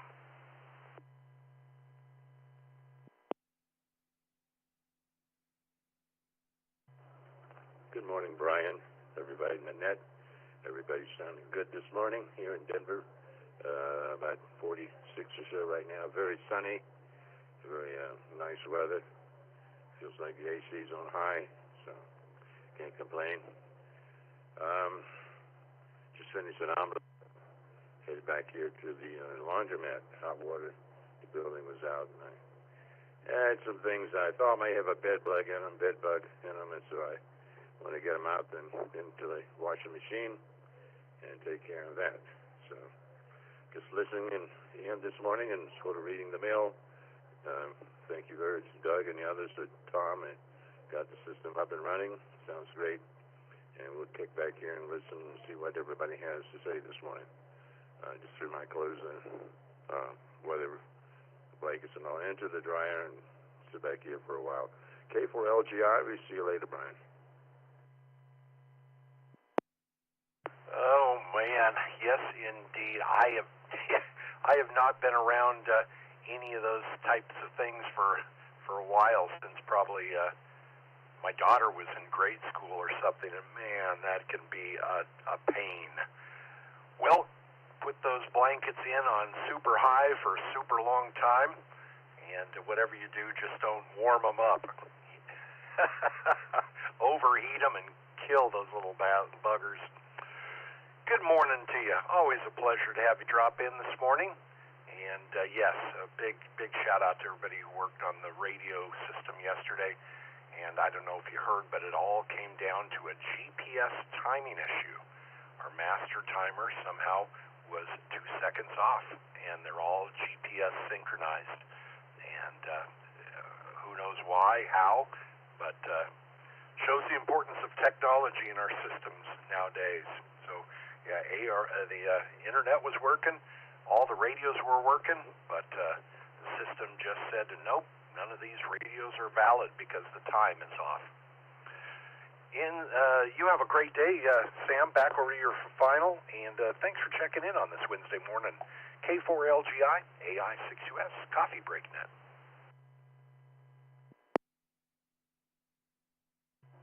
Thank you very much. I am trying to shake off maybe a cold here. For the second time, I was gargling mouthwash two or three times last night, and I hope I will not have to deal with that again. People here lately have been having it. I had it about 3 or 4 weeks ago. We'll see you later, K4LGI.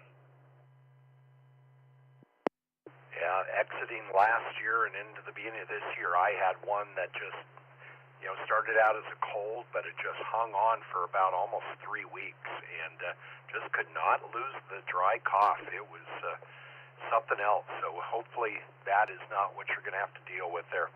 Gargle on, my friend, gargle on. K4LGI, Sam in Denver, 7-3. Have a wonderful day.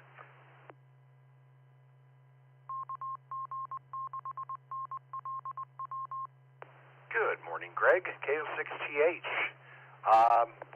We didn't hit freezing last night. KB6SSN indicated that he had frost at his place, and I'm just kind of wondering about you. Strange that it would freeze in Auburn, but not here. Good morning, Brian. Good morning, everyone. Greg, KO6TH. Well, according to the official thermometer up on the roof, it just touched 32.2 was the low last night at about a little after 3 in the morning. It took a dive and got down to 32.2. Kind of bumped around till the sun came up, and now it's a balmy 37. So I don't know.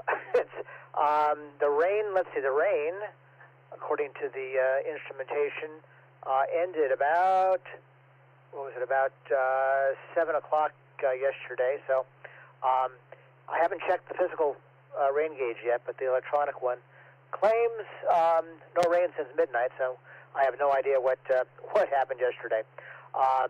Anyway, the rain has been decreasing and the temperature going down. So between the two, we might dodge this one. I don't know. Remembering back to 1980, what was it, 89? 89, 90, somewhere back in, maybe it was President's Day weekend, 1990, I think it was, with we had 8 inches of snow here and paralyzed the place. But the kids had fun, toboggan and all that kind of stuff. Got out, down the street they went. Yay. So, and it was the best disaster you could imagine because, it was a 3-day weekend. Friday was the storm, knocked out power. Saturday, sunny day. You hear chainsaws off in the distance as people were starting to clean up. Power came back on Monday and then back to work on Tuesday. Oh, well. KO6TH, back to you. And the kids loved it. Parents remembered it a little bit differently, but the kids loved it. Well, I just checked, to be a good ham radio operator, I had to open up my weather app and see what my weather station is saying here. And yes, shows that we got about 20th of an inch yesterday afternoon, but then nothing overnight. And for this system, though, almost right, just shy of 7 inches of rain. So it dumped pretty darn good. Yeah, I measured 3 inches the first, after the first day, and then inch 80, 85, I think it was, just under 2 inches. And then we'll see what when I go out check it again today, see what I got yesterday. To the let's see, to the storms. Batteries are charged. Yay, battery day. Actually, not totally charged. Backup batteries at 100%. The main shack battery is at 84%. And I'm getting a whole 24 watts down from the sky, so that's good. Got almost nothing yesterday. To the GPS quandary, it sounds like the Damon got stuck, and something happened there, so it got behind by a couple minutes, a couple seconds. My car, the one with the GPS in it, has this little aftermarket telemetry thing that I put in. It beat me yesterday. It says, hey, your car is going down the road, but it's in park, suggesting that it's being towed and or flatbedded in this car's case. But of course, it's safely in the garage. Every so often, it just goes into these fits where it has that issue. I think it's a GPS constellation alignment thing. Just happens that don't get a good view of the right satellites in the sky, and as the signal flips around, it thinks it's in a different place all of a sudden, and therefore it moved, and it's moving. So if you average it, you end up with a velocity. I wonder if that's what's going on. KO6TH. I looked to see if there was any changes to the datum, which of course had happened several years ago when they, I think, changed I'm trying to remember if it was a month or something in the datum was changed, which they were convinced was going to crash the entire system. And yeah, I was kind of curious what might have happened, but yeah, 4 voters were all registering the exact synchronized time, but the voter in the master in our vault was 2 seconds off, and it should be synchronizing, and it's just stayed consistent. It didn't drift anymore. It just stayed consistently 2 seconds off. Kind of interesting. Something to look for next time. Self-driving Teslas gone haywire. Leave the World Behind, a 2023 movie. It has a good scene that should make all Tesla owners' hair stand up on the back of your necks. Comment?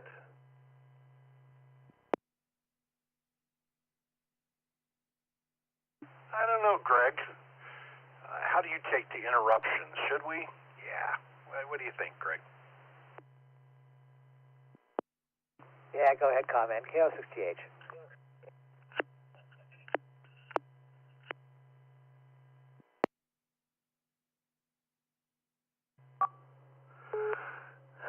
Good morning, Brian. The weirdest thing about that GPS issue is that the master was either 2 seconds ahead, or all of the remote RTCM's receivers were 2 seconds behind. Being 2 seconds ahead seems really difficult to me, and having 6 of the other ones 2 seconds behind seems almost impossible as well. The day the Earth stood still. I don't know what to make of that either. Yeah, it would make sense if something slipped behind, but to actually jump forward, that is pretty interesting. Over to you there, Greg. Leave the World Behind 2023. If you haven't watched it, you gotta. Your Tesla may just yours isn't self-driving, but they will just take off, and there'll be a big pile-up in the Northeast somewhere. Yeah, that's of course the worry, is when all these things have a mind of their own, but the mind is a little bit squirrely.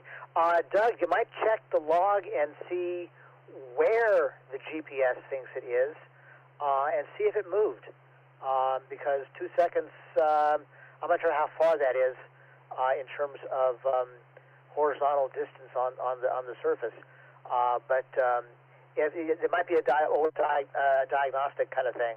That your location, see if it had changed recently, and maybe that's the source of it. It thinks it's somewhere else. It's not. And of course, there's a lot of trees around the vault there, so perhaps shadowing of some kind. But you guys have figured it out. It seems to be working right now. I'm on low power, 10 watts, and yay! Thanks for getting it back online. I'll let you guys go, and I am continuing my self-imposed fasting for the medical procedure on Friday. Lent in a bottle tomorrow. Yay. KO6TH. Not going to go all 80 meters on you guys. 73. Thank you for sparing us the detail, and hopefully your doctor warms his hands and all that other and instruments.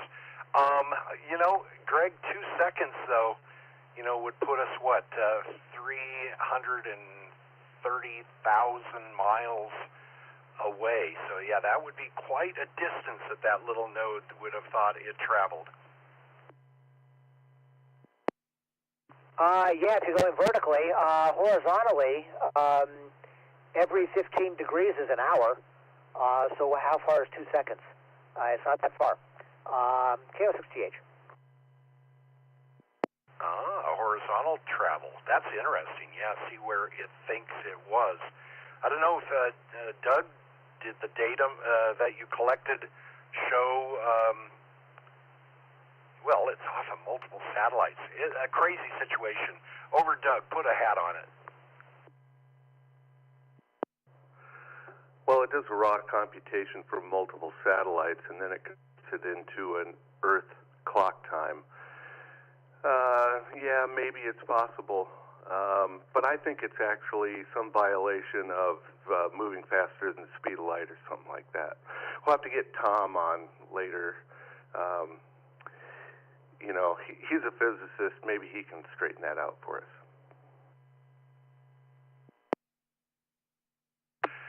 Maybe we just talk too fast on this net.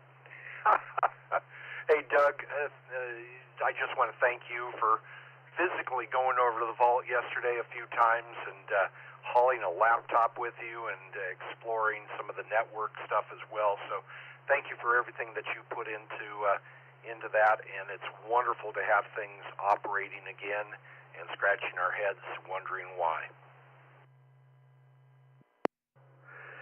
I got to respond to that. One of the things that I've gotten better at is planning ahead. So I actually took one of those little electric floor heaters over there with me because, boy, I got to tell you, it gets cold in there, and it was cold and wet and yucky yesterday. But anyway, what we won't do for a good signal, 7-3. Oh, yeah, the crazy things we do to get a good signal in amateur radio, that is for sure. Doug, thank you so much. A heated mat. Lovely. By the way, we're going to have a brand new lithium-ion battery delivered tomorrow for the vault. So, yes, power. W6EK AI 6US Coffee Break 7-3.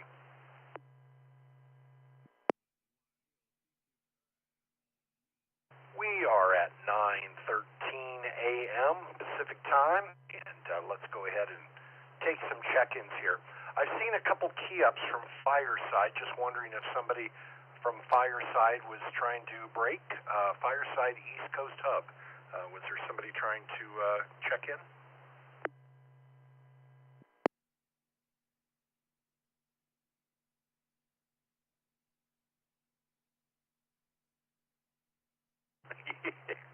I bet it was somebody trying to check out. DTMF, get me the heck out of here. What kind of net is this? They're talking to each other. Good morning, Coffee Break Net on the W6EK Repeater. I'm Brian, AI6US, in beautiful Meadow Vista, California. The Coffee Break Net is where the sun is always shining, the birds are singing, and the fish are jumping. Let's go ahead and take some more check-ins. Who's out there this morning? N2 DYI. AD6Q Village. Good morning, Brian. Taking a break to talk to you.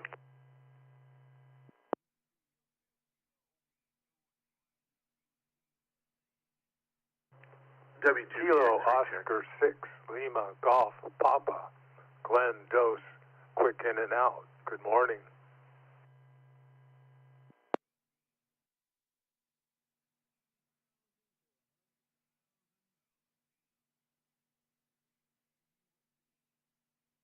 All right, good morning, Glenn Dos. Glenn, KO6LGP. Good morning to Doug again for a recheck there. And good morning to Peter, KD6QZH. And good after morning to Patrick, into DYI. Sounds like Peter might be a little short on time, so without objection, if I hear nothing, I will move him to the top of the list.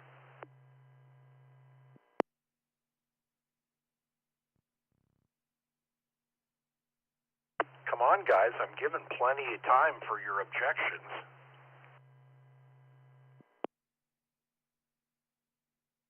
They like you, Peter. Good morning.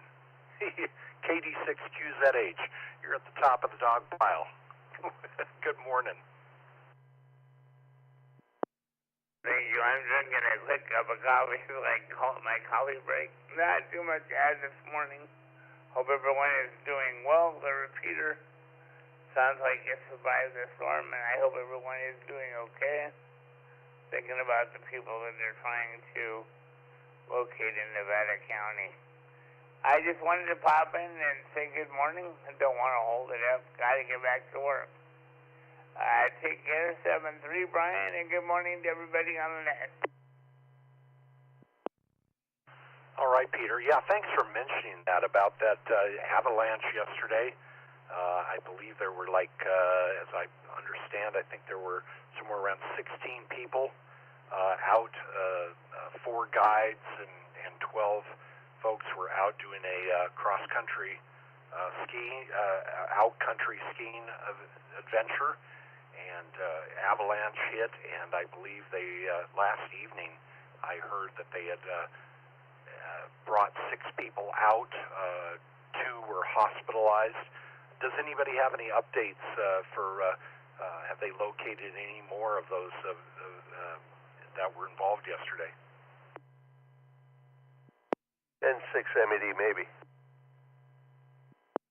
Yeah, go ahead, Jim, with your information. Yeah, I read on the Guardian news media outlet this morning, so I can only believe it was that might be among the latest. They're still looking for the remainder of the party. They've been unable to locate and still in search mode. And you're correct, 6 were rescued, 2 hospitalized. They had 1 guide for a party of 15. They originally thought 16, but just the entire party.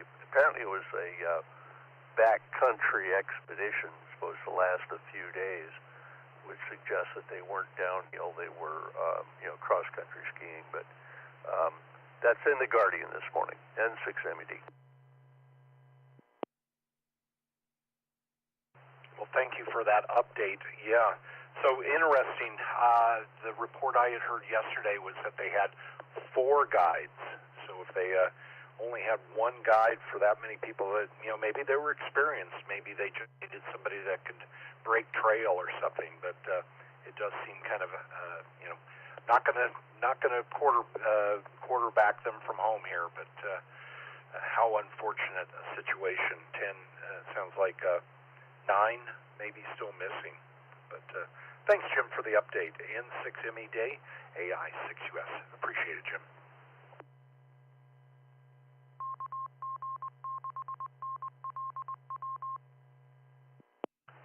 All right, we cleared with Peter there. KD6QZH. And let's check in, recheck with Doug, W2VX. Go ahead, Doug. Hey, Brian, thanks for the recheck. So, Dan, WQU, gave me a USB to RS-232 adapter at one point, and I put it in a special place and cannot find it. Did he give you one? Because if he did, you could bring it along with the RTCM.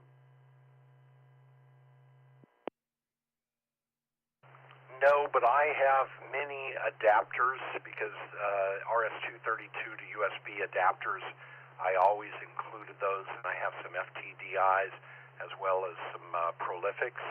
So I have several different brands that I used to include with some equipment that I used to sell. So if you want me to bring those along, I will. Roger that. Roger Dodger. W6EK clear. All right. Yes, indeed. We're still doing some searching of the logs. So you have to have the right tools for the job. All right, Patrick, into DYI. Good aftermorning. Good aftermorning, Brian. And, well, you're talking about timing issues, which I have one of those. It's certainly not as critical, but I just noticed I'm on an HT this morning that has the ability to synchronize with GPS, and, well, it would have the ability to do this if it had the GPS chip. The firmware supports it, the radio supports the chip, but there's no GPS in this radio. So it has a function where you can download a file and it'll tell you what satellites are passing overhead, and it will tune into those frequencies if you want it to.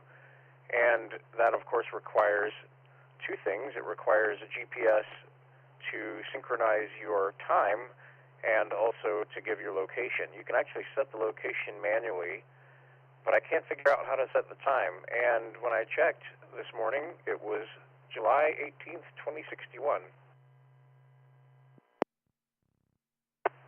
Well, I was going to comment, your audio this morning is kind of garbly, very short chop to it, and that might explain maybe you have a little corrosion on your flux capacitor there. Yeah, I'm trying to diagnose this kind of odd intermittent issue with this particular node. Some nodes it does it, some nodes it's perfectly stable. It doesn't like 51018 at all on the outbound, and I'm trying to figure that one out.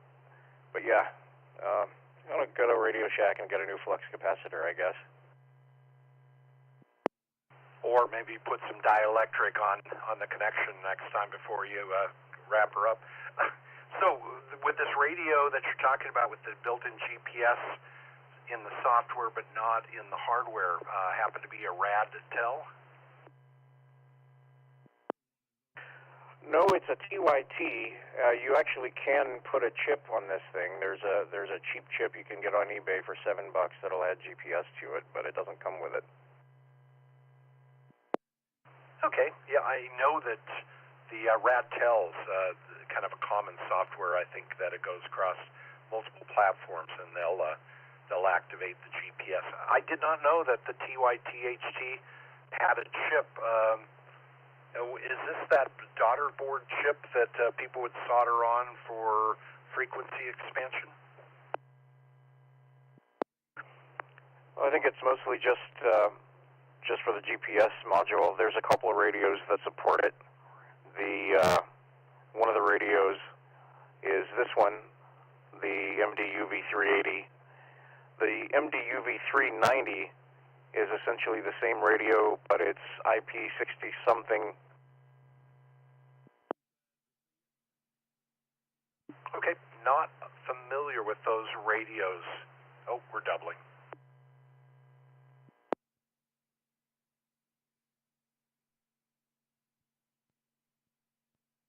Yeah. Patrick, you're showing keyed up into DYI. Do you copy AI6US Coffee Break Net? I did this again. I'm keyed up. My radio is not keyed up. I got a beep beep courtesy tone, and I am not transmitting. It's a liar.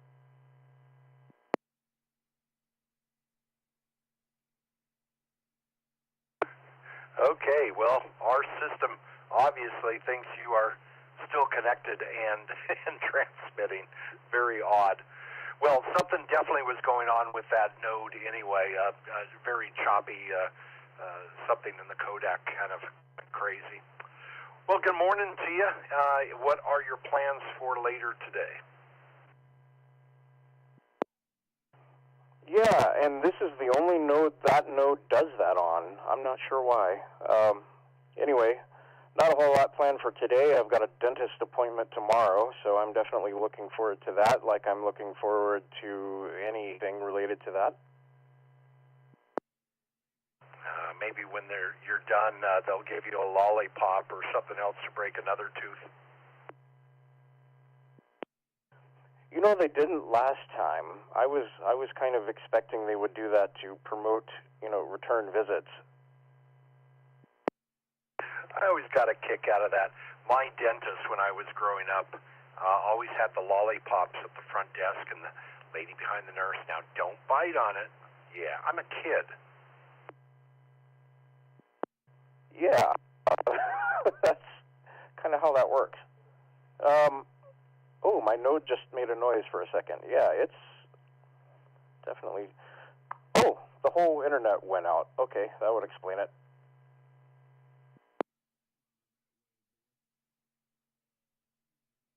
Well, something's definitely going on.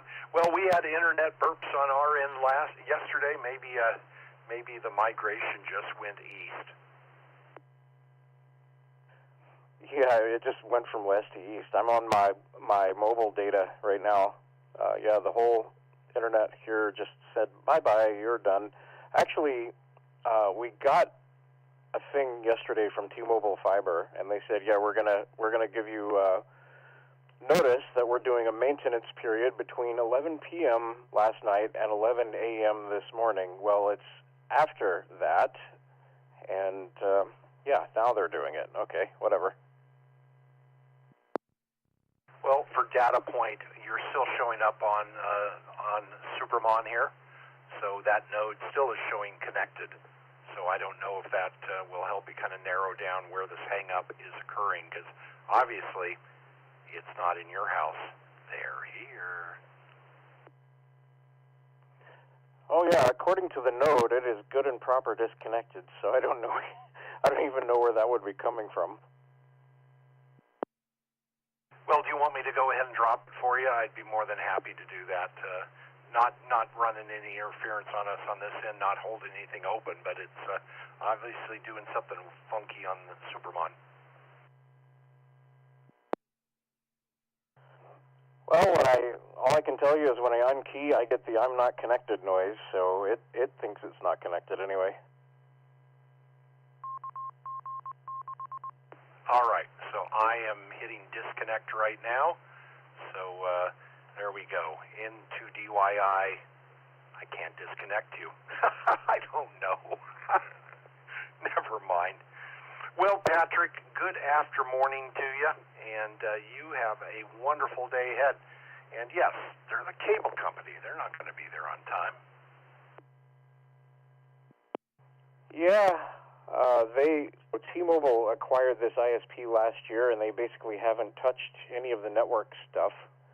It still, it still has the old addresses and the old routes, and I was kind of thinking maybe this long maintenance period, if it happened today, would be maybe the start of that, for better or worse. I don't know. This ISP has been doing some really strange things lately, but it's still better than the other option we have here, which is Spectrum. So, well, you get what you get around here, I guess. Anyway, everyone have a great day. Good to hear you this morning. 7-3 and 2DYI. Well, you have a wonderful day, Patrick. And by the way, I cannot drop 508-422. 508-422 just stays connected, even when I select it and attempt to disconnect it from the virtual node. Kind of crazy. Something's up. You have a great day. Thanks for checking in. Into DYI, AI6US 73. 7-3. Hopefully it'll just time out eventually. I don't know. It's not me. 7-3. Yeah, how many times have we heard that in our life? It's not you. It's me. Have a wonderful day.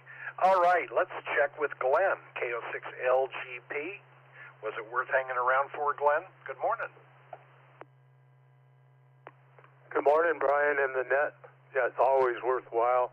Good information, good people. Just listening this morning, doing my studying, and a little piano practice later on the afternoon. So, enjoying the day. Take care, everyone. 73. This is Kilo Oscar 6, Lima Golf Papa.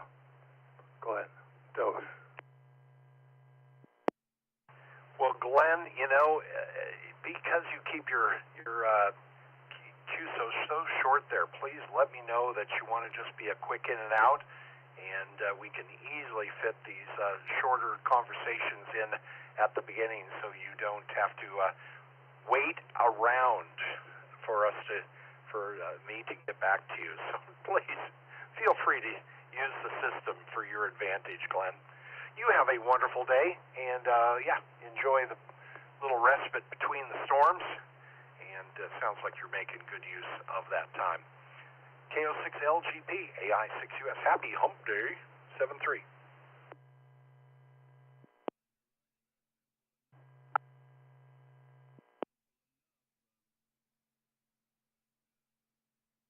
And Patrick is transmitting again.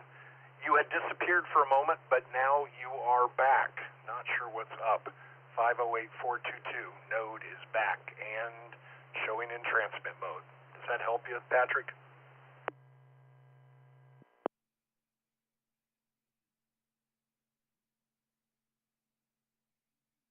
I guess not. Hey, good morning. Coffee Break Net on the W6EK Repeater and connected nodes. Just want to say hello to W6GRC up in Orland, California. Everybody that's coming in on Ham Radio Wilderness Network and Fireside Network East Coast Hub. And I know there's a couple of other repeater systems tied in as well. I know our friends up in Saskatoon, Canada. Good morning to you. Great to have folks in, and of course Twin Falls, Idaho. Good to have you folks tied into the system as well. So good morning to everybody. I'm Brian, AI6US. I will take some more check-ins right now. Coffee Break Net. Who would like to check in and say good morning? KO6 IMP.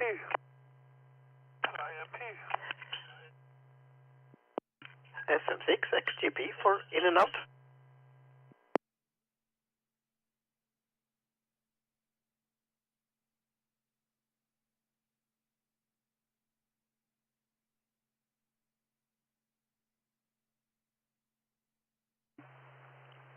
All right.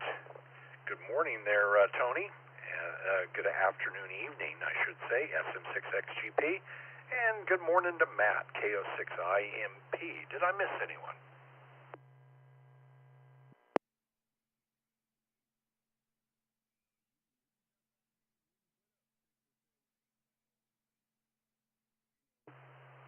All right. That's who we have. Good morning, Matt, KO6IMP. What do you have? Oh, wait, I'm sorry, Tony, for a quick in and out. Tony's going, what am I, chopped liver? That's just a saying over here in the U.S., Tony. When you're wondering, are you really worth anything because people are skipping over you? What, am I chopped liver? SM6XGP, no, you're not chopped liver, Tony. Good morning.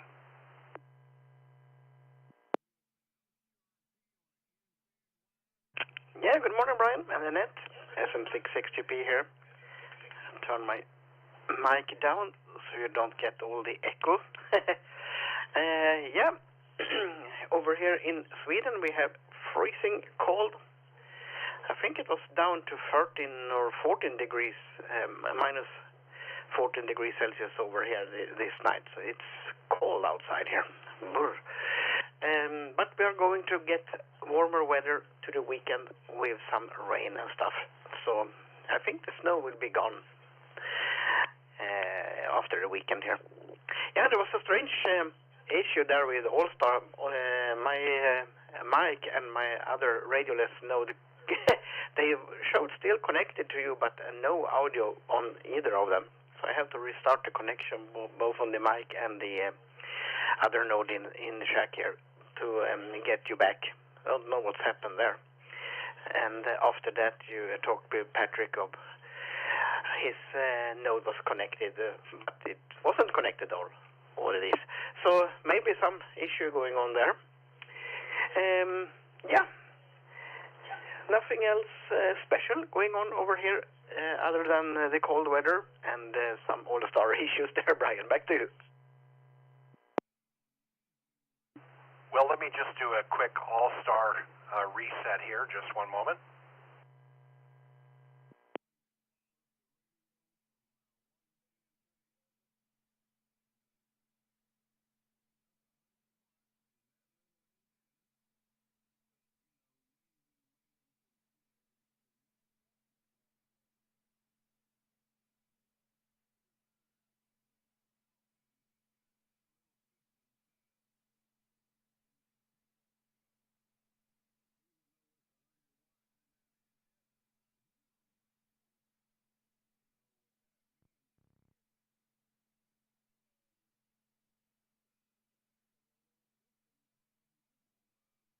Remote already in this mode.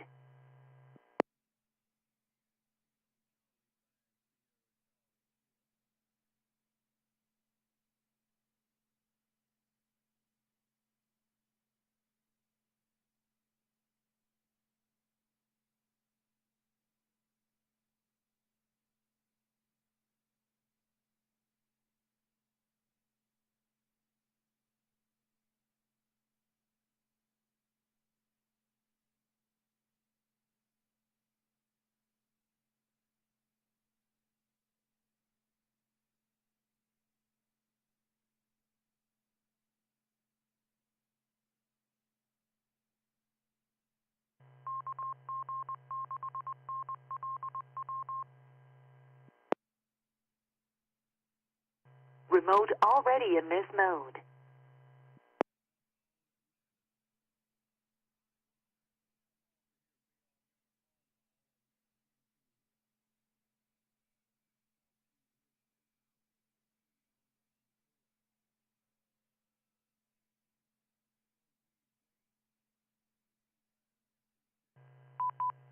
Node 51018 disconnected.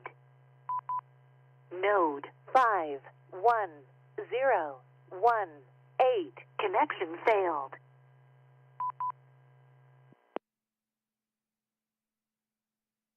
Node 51018 connection failed.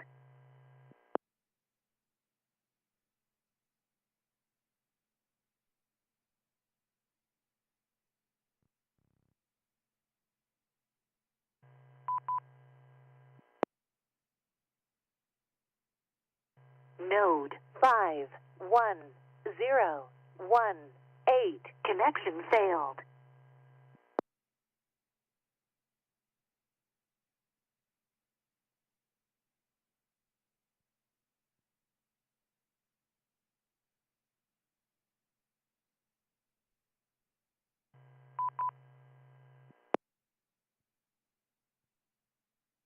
Node 51018 connection failed.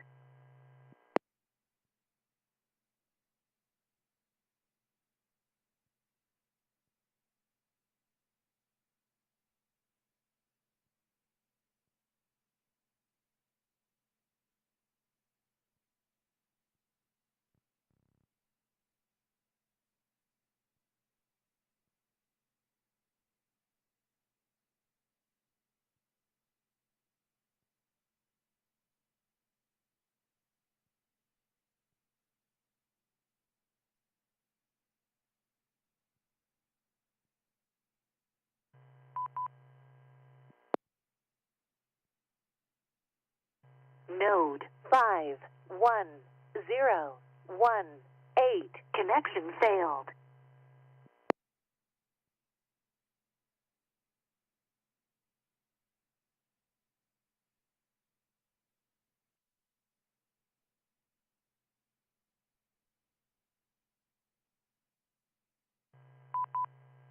Node 51018 connected to Node 50090.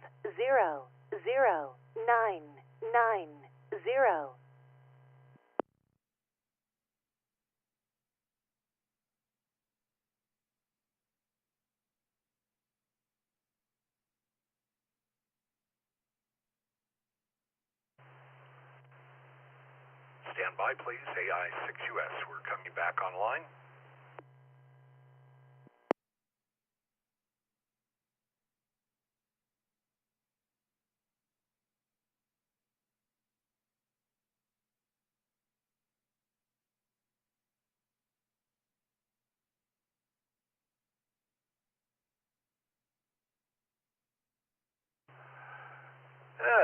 SM6XGP.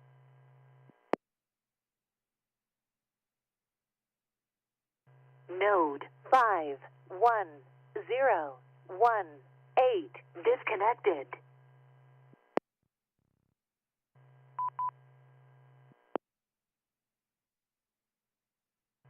Node 51018 connection failed.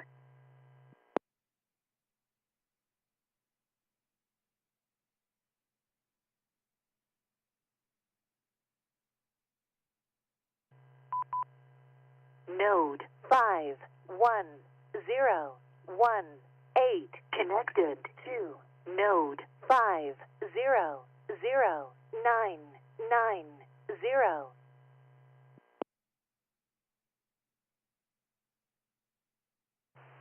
All right, let's see if we're back. SM6XGP, AI6US Coffee Break Net.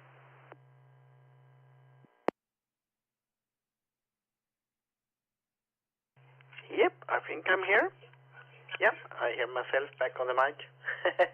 There was a couple of problems to connect to you there after you restarted. And the mic, but not the other node. But now I think we are back online. No, something was going on with N2DYI's node was just hung up in there, and then when I went to try to restart, it would not even let me into the system. So, not really sure what happened there, but let's see. Let's pick up all the pieces of broken glass and try gluing them back together. Good morning, Tony. Anything for the net?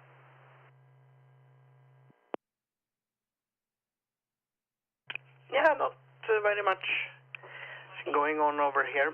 I don't know if you hear the little bit of cold weather report over here with minus 13 degrees Celsius, and it's freezing cold over here. But hopefully we get more warmer weather to the weekend and summer rain, and that will take away the snow, I think. Other than that, nothing special going on. It's a little bit busy week. So I'm waiting for some grocery delivery here in an hour's time, I think. So I'll take care of that. And that's what's going on over here, Brian. Hope you can get all your systems back online and everything is working as it should. I listened to you yesterday, and I jumped onto online meeting for an hour, and when I come back, the net was completely gone. But I heard here during today's net that it was some problem with the repeater there. So back to you, Brian. AI6US, SM6XGP. Yes, yesterday we had an unexplained issue with GPS timing, and it was 2 seconds off, not milliseconds, 2 seconds off. So we're doing some time travel, evidently. All right. Yeah, Tony, I think we just maybe had an internet outage there because we lost all connection to the vault for a moment or two. So I think maybe that's what was going on, some internet-related issues. Well, good morning to you. Good evening, I should say. You have a great dinner, and I hope you make it through this cold snap, and you have a wonderful day ahead. And I think you said that it was going to be warming up a little bit and turning back to the normal rain. SM6XGP, always a pleasure, Tony. Thanks for your patience. 7-3. No problem, Brian. I'm sitting here and waiting for the grocery delivery and the dinner, so no problem. And we are going back to, I think, more normal Gothenburg weather. We have had this cold season for nearly 2 months, and that's a very long time for a I heard someone said that 2010 was the last time it was so cold. Have a nice day, Brian, and all other on the net. Stay safe over there, and talk to you later. 73 SM66GB. Yeah, these once-in-a-100-year events are coming a little more often, aren't they? Have a wonderful day. Thanks for checking in, Tony. Clearing with SM6XGP. Now let's head on up to let's see, Sheridan, probably. Matt, KO6IMP, Sheridan, California. Good morning. Good morning, Brian and Annette. This is Matt, KO6IMP. I'm mobile, just out of Sheridan, just out of Lincoln, actually, right now. Heading off to do some errands today. Been doing a little bit of FT8 and some POTOs and things. This morning I did a little bit of FT8 and actually was going into Indonesia quite well. So that was kind of fun. Enjoyed that. Just to let you know, Brian, I have installed FreeDV. I have not got it fully configured. The push-to-talk portion works. I've tested that, but I haven't quite got the audio to go back to the display on the computer yet. So we'll get it figured out. I've just only fiddled with it for a short period. Other than that, around the place, the great kerfuffle continues. We've captured 4 more of our unfixed barn cats for their tutoring. So that's all going well. Back to you, Brian. Yes, indeed. For their tutoring. Well, glad to hear that you are taking care of that and making sure that the current generation or future generations are placed in check. Yes, this morning I was up about 4:30 or so on, started out on 160, pretty dead this morning, 80 meters and 40 meters. 80 meters, a little opening into Oceania and Japan, but 40 meters was hopping this morning. I don't know what band you were on, but 40 meters before sunrise was just hopping into Oceania, Indonesia, Japan, China, Vietnam, Thailand. Quite a nice opening this morning.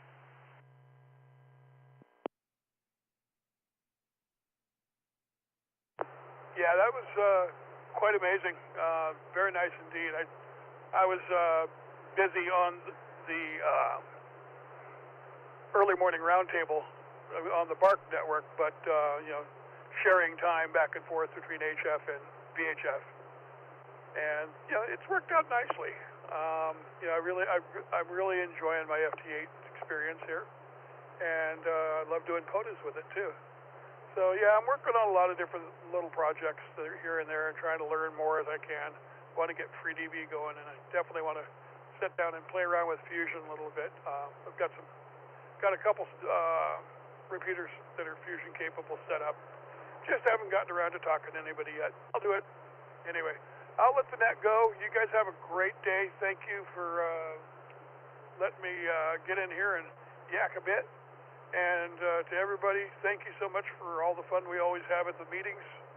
And I look forward to working with you at Summer Field Day. This is Matt, KO6IMP.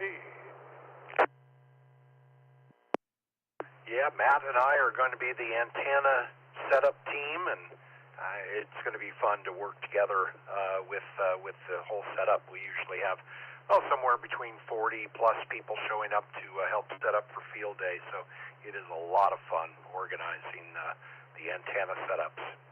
Good morning to you there, Matt. Good luck tutoring your barn cats.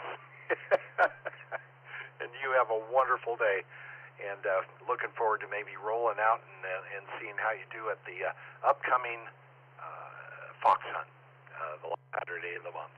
You have a great day. Thanks for checking in. KO6IMP, AI6US Coffee Break, 7-3.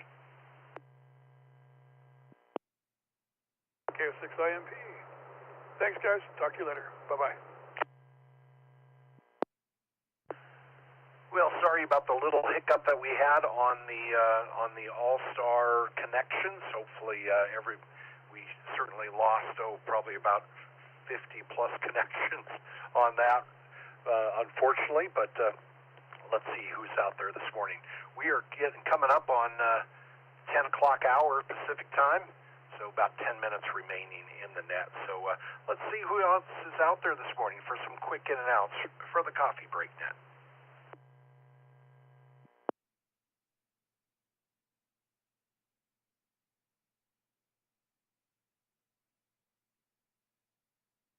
And at this point, maybe just one long rag chew.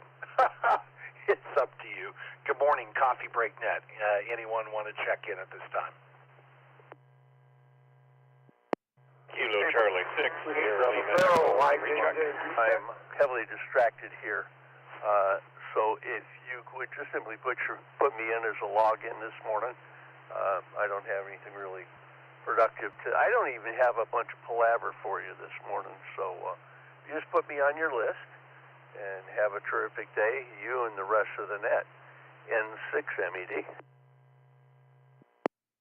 Got you on the list from earlier already, but I'll put a little tick mark beside it that you came back in. And I heard Graydon in there as well, and then also Rick. So, yeah, go ahead, Rick. Recheck KE0YJJ.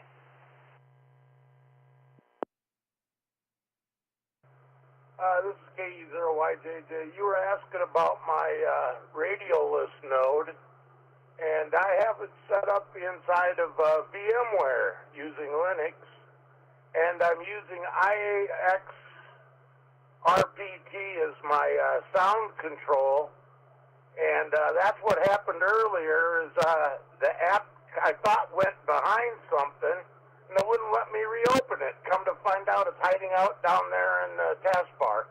Anyways, just wanted to tell you about that. KE0YJJ, I will be clear. Okay, yeah, VMware, Linux, and using IAX app. Very cool. And yeah, those snowball microphones, they look odd, but man, I used one for years and really enjoyed the audio. And you put that in a little recording booth with some sound foam, and it had a very good response. So very cool. Nice system there, Rick. Thanks for sharing that. And then a recheck by Graydon, KC6SLE. You know, Brian, we no more than got done talking about batteries this morning and smoke alarm batteries, and the smoke alarms in this house just went crazy. I'm sure it was no connection to what we were talking about or anything you did, but Lisa and I got the foot ladder out because if you have a chain system, and that is smoke alarms that are all connected together, the way you tell which one is initiating the alarm, you look for the one that's blinking red. It'll go from green to blinking red. So we knew it was the one in the front room, which is no less than 10 feet off the floor, the hardest one to get to, of course. Pulled it down, checked the battery. The battery was good. But I took it out in the garage and I blew air through it, and I chased a little spider out of it. So that's another tip, is if you have a smoke detector that's going off at random and you can't figure out why and the battery's good, you might look for insects that have moved in there because they tend to be a little warm inside, so the insects like the warmth. KC6SLE, thanks for the recheck. How interesting. That spider was so intent on getting away from the noise of the Coffee Break Net that he went in and took out your smoke detector. You know, what Ireland had their saint that chased out the snakes, and you know, we've had rat control issues, and I guess I am the spider whisperer. So yes, Coffee Break Net, we are leading the spiders away from your domicile. You're welcome. Yeah, it's interesting because we have a pest control service that comes in and sprays every month. And it's interesting because we still get the occasional spider or insect. And particularly this time of year with all the rain, it's chasing them indoors. They're trying to get away from the weather and get inside where it's warmer. But just a tip, we had that happen once in the bedroom alarm. The ants moved. and kept setting it off at random, and that was, someday I'll tell you the full story on that one. That was interesting. But anyway, back to that KC6 SLE. The ants go marching one by one, hurrah, hurrah. Screenshot, I just got an email from you. Screenshot from the front deck cam. Oh, in Tahoma.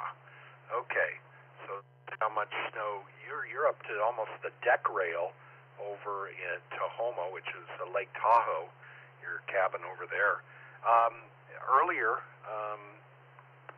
Earlier we had a check-in, trying to remember, Peter, N6ERL, up at their Banner Mountain, not far from you. They have 14 inches of snow. So how much snow do you have up in Grass Valley at your place, Graydon? It must have snowed a little bit overnight because there were a few patches in the sheltered areas this morning when we got up. Nothing so far, but I'm telling you, it's 35 degrees outside, and according to the weather program, it feels like 23 with the breeze is blowing through, and the breeze is picking up, so it might actually be colder now, wind chill wise. Forecast, and you probably have the same in Meta Vista, the forecast is for it to start snowing at 10 o'clock tonight and snow all night long.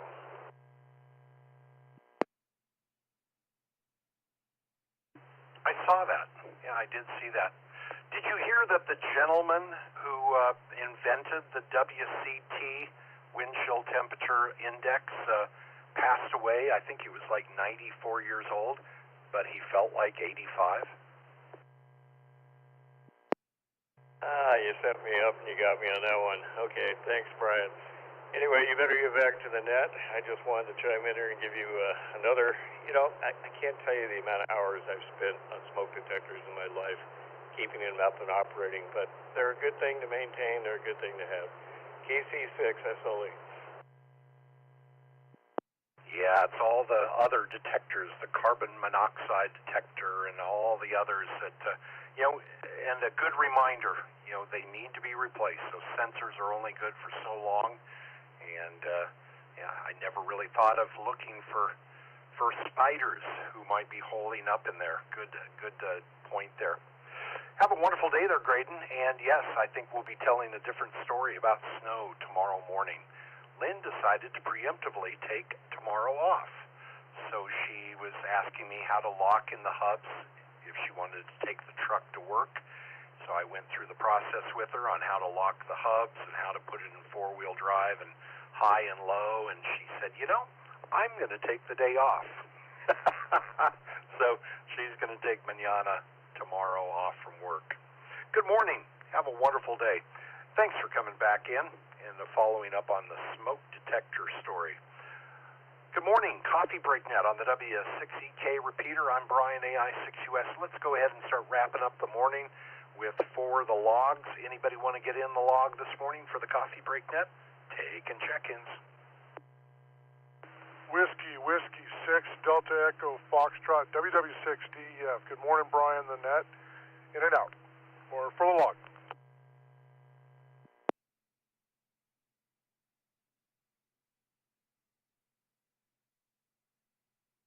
Whiskey Bravo 3, Charlie, Sierra Yankee. Thanks, Brian.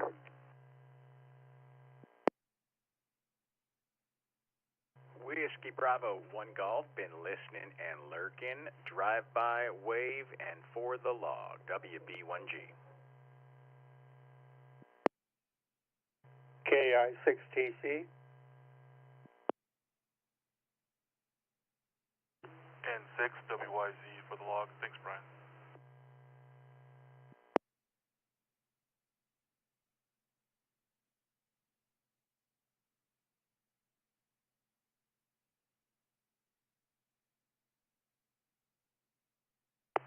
You guys are actually going to let me off this easy? Wow. Good morning, Roy. N6WYZ got you in the log. You have a wonderful day. KI6TC, Glenn, you didn't indicate for the log or in and out? For the log, sir. Thank you. You must be talking to my dad. I'm Brian. My dad is sir. Good morning, sir. Good morning, Smitty. WB1G got you in the log as well. Thanks for the drive-by, and you have a great day ahead. Good morning to Rick, WB3CSY. Rick, you're in the log. Thanks for checking in this morning.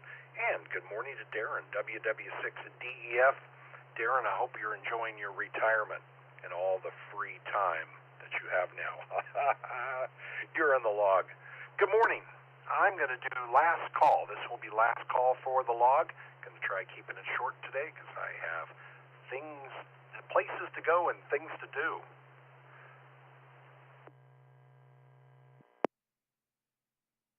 Good morning, Brian. W6GLW for the log.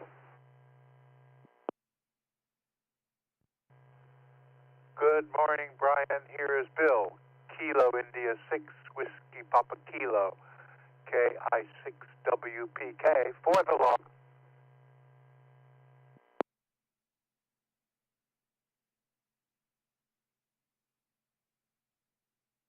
Kilo Mike 6 Mike for the log.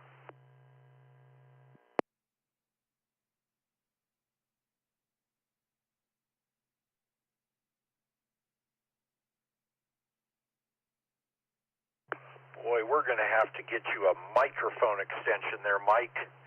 I could tell it was you. Quiet, very quiet. KM6MM, good morning, Mike. Thanks for checking in this morning. You are in the log. Oh, my gosh, Bill, it has been a long time. What is it, a month of Sundays or something like that? Been a long time. Good to hear you in there, my friend. Hope all is well with you. KI6WPK. San Francisco. And good morning, Gerry, W6GLW from Barstow, as in Frank told us, Barstow, California. All right, last call for the log. Any takers? W6TJR.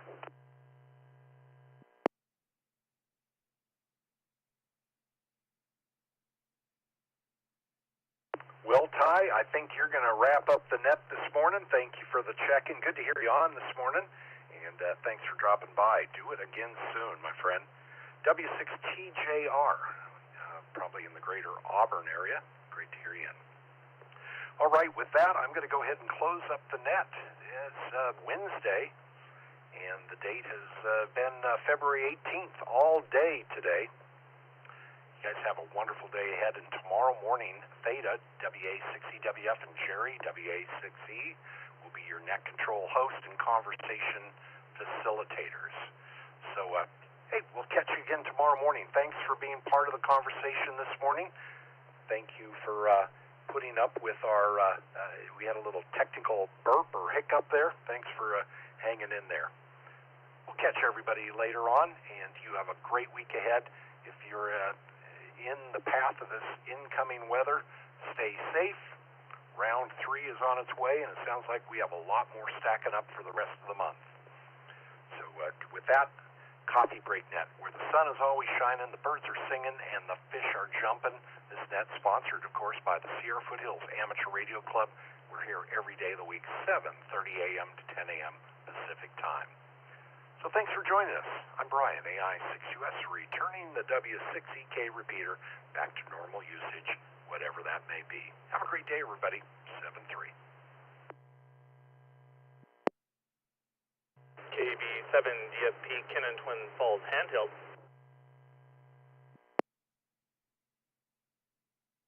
Just begging for me to ask the question, what's for lunch, Ken? Handheld. You're making it in your repeater just fine. Well, it's going to be another soup day. It's cold enough. Haven't decided. Probably lentil. KB7DFP.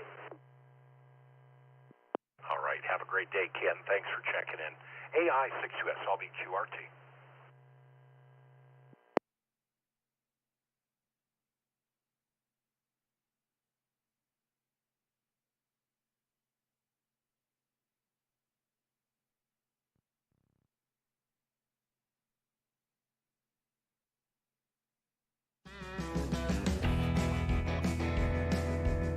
Okay, so activation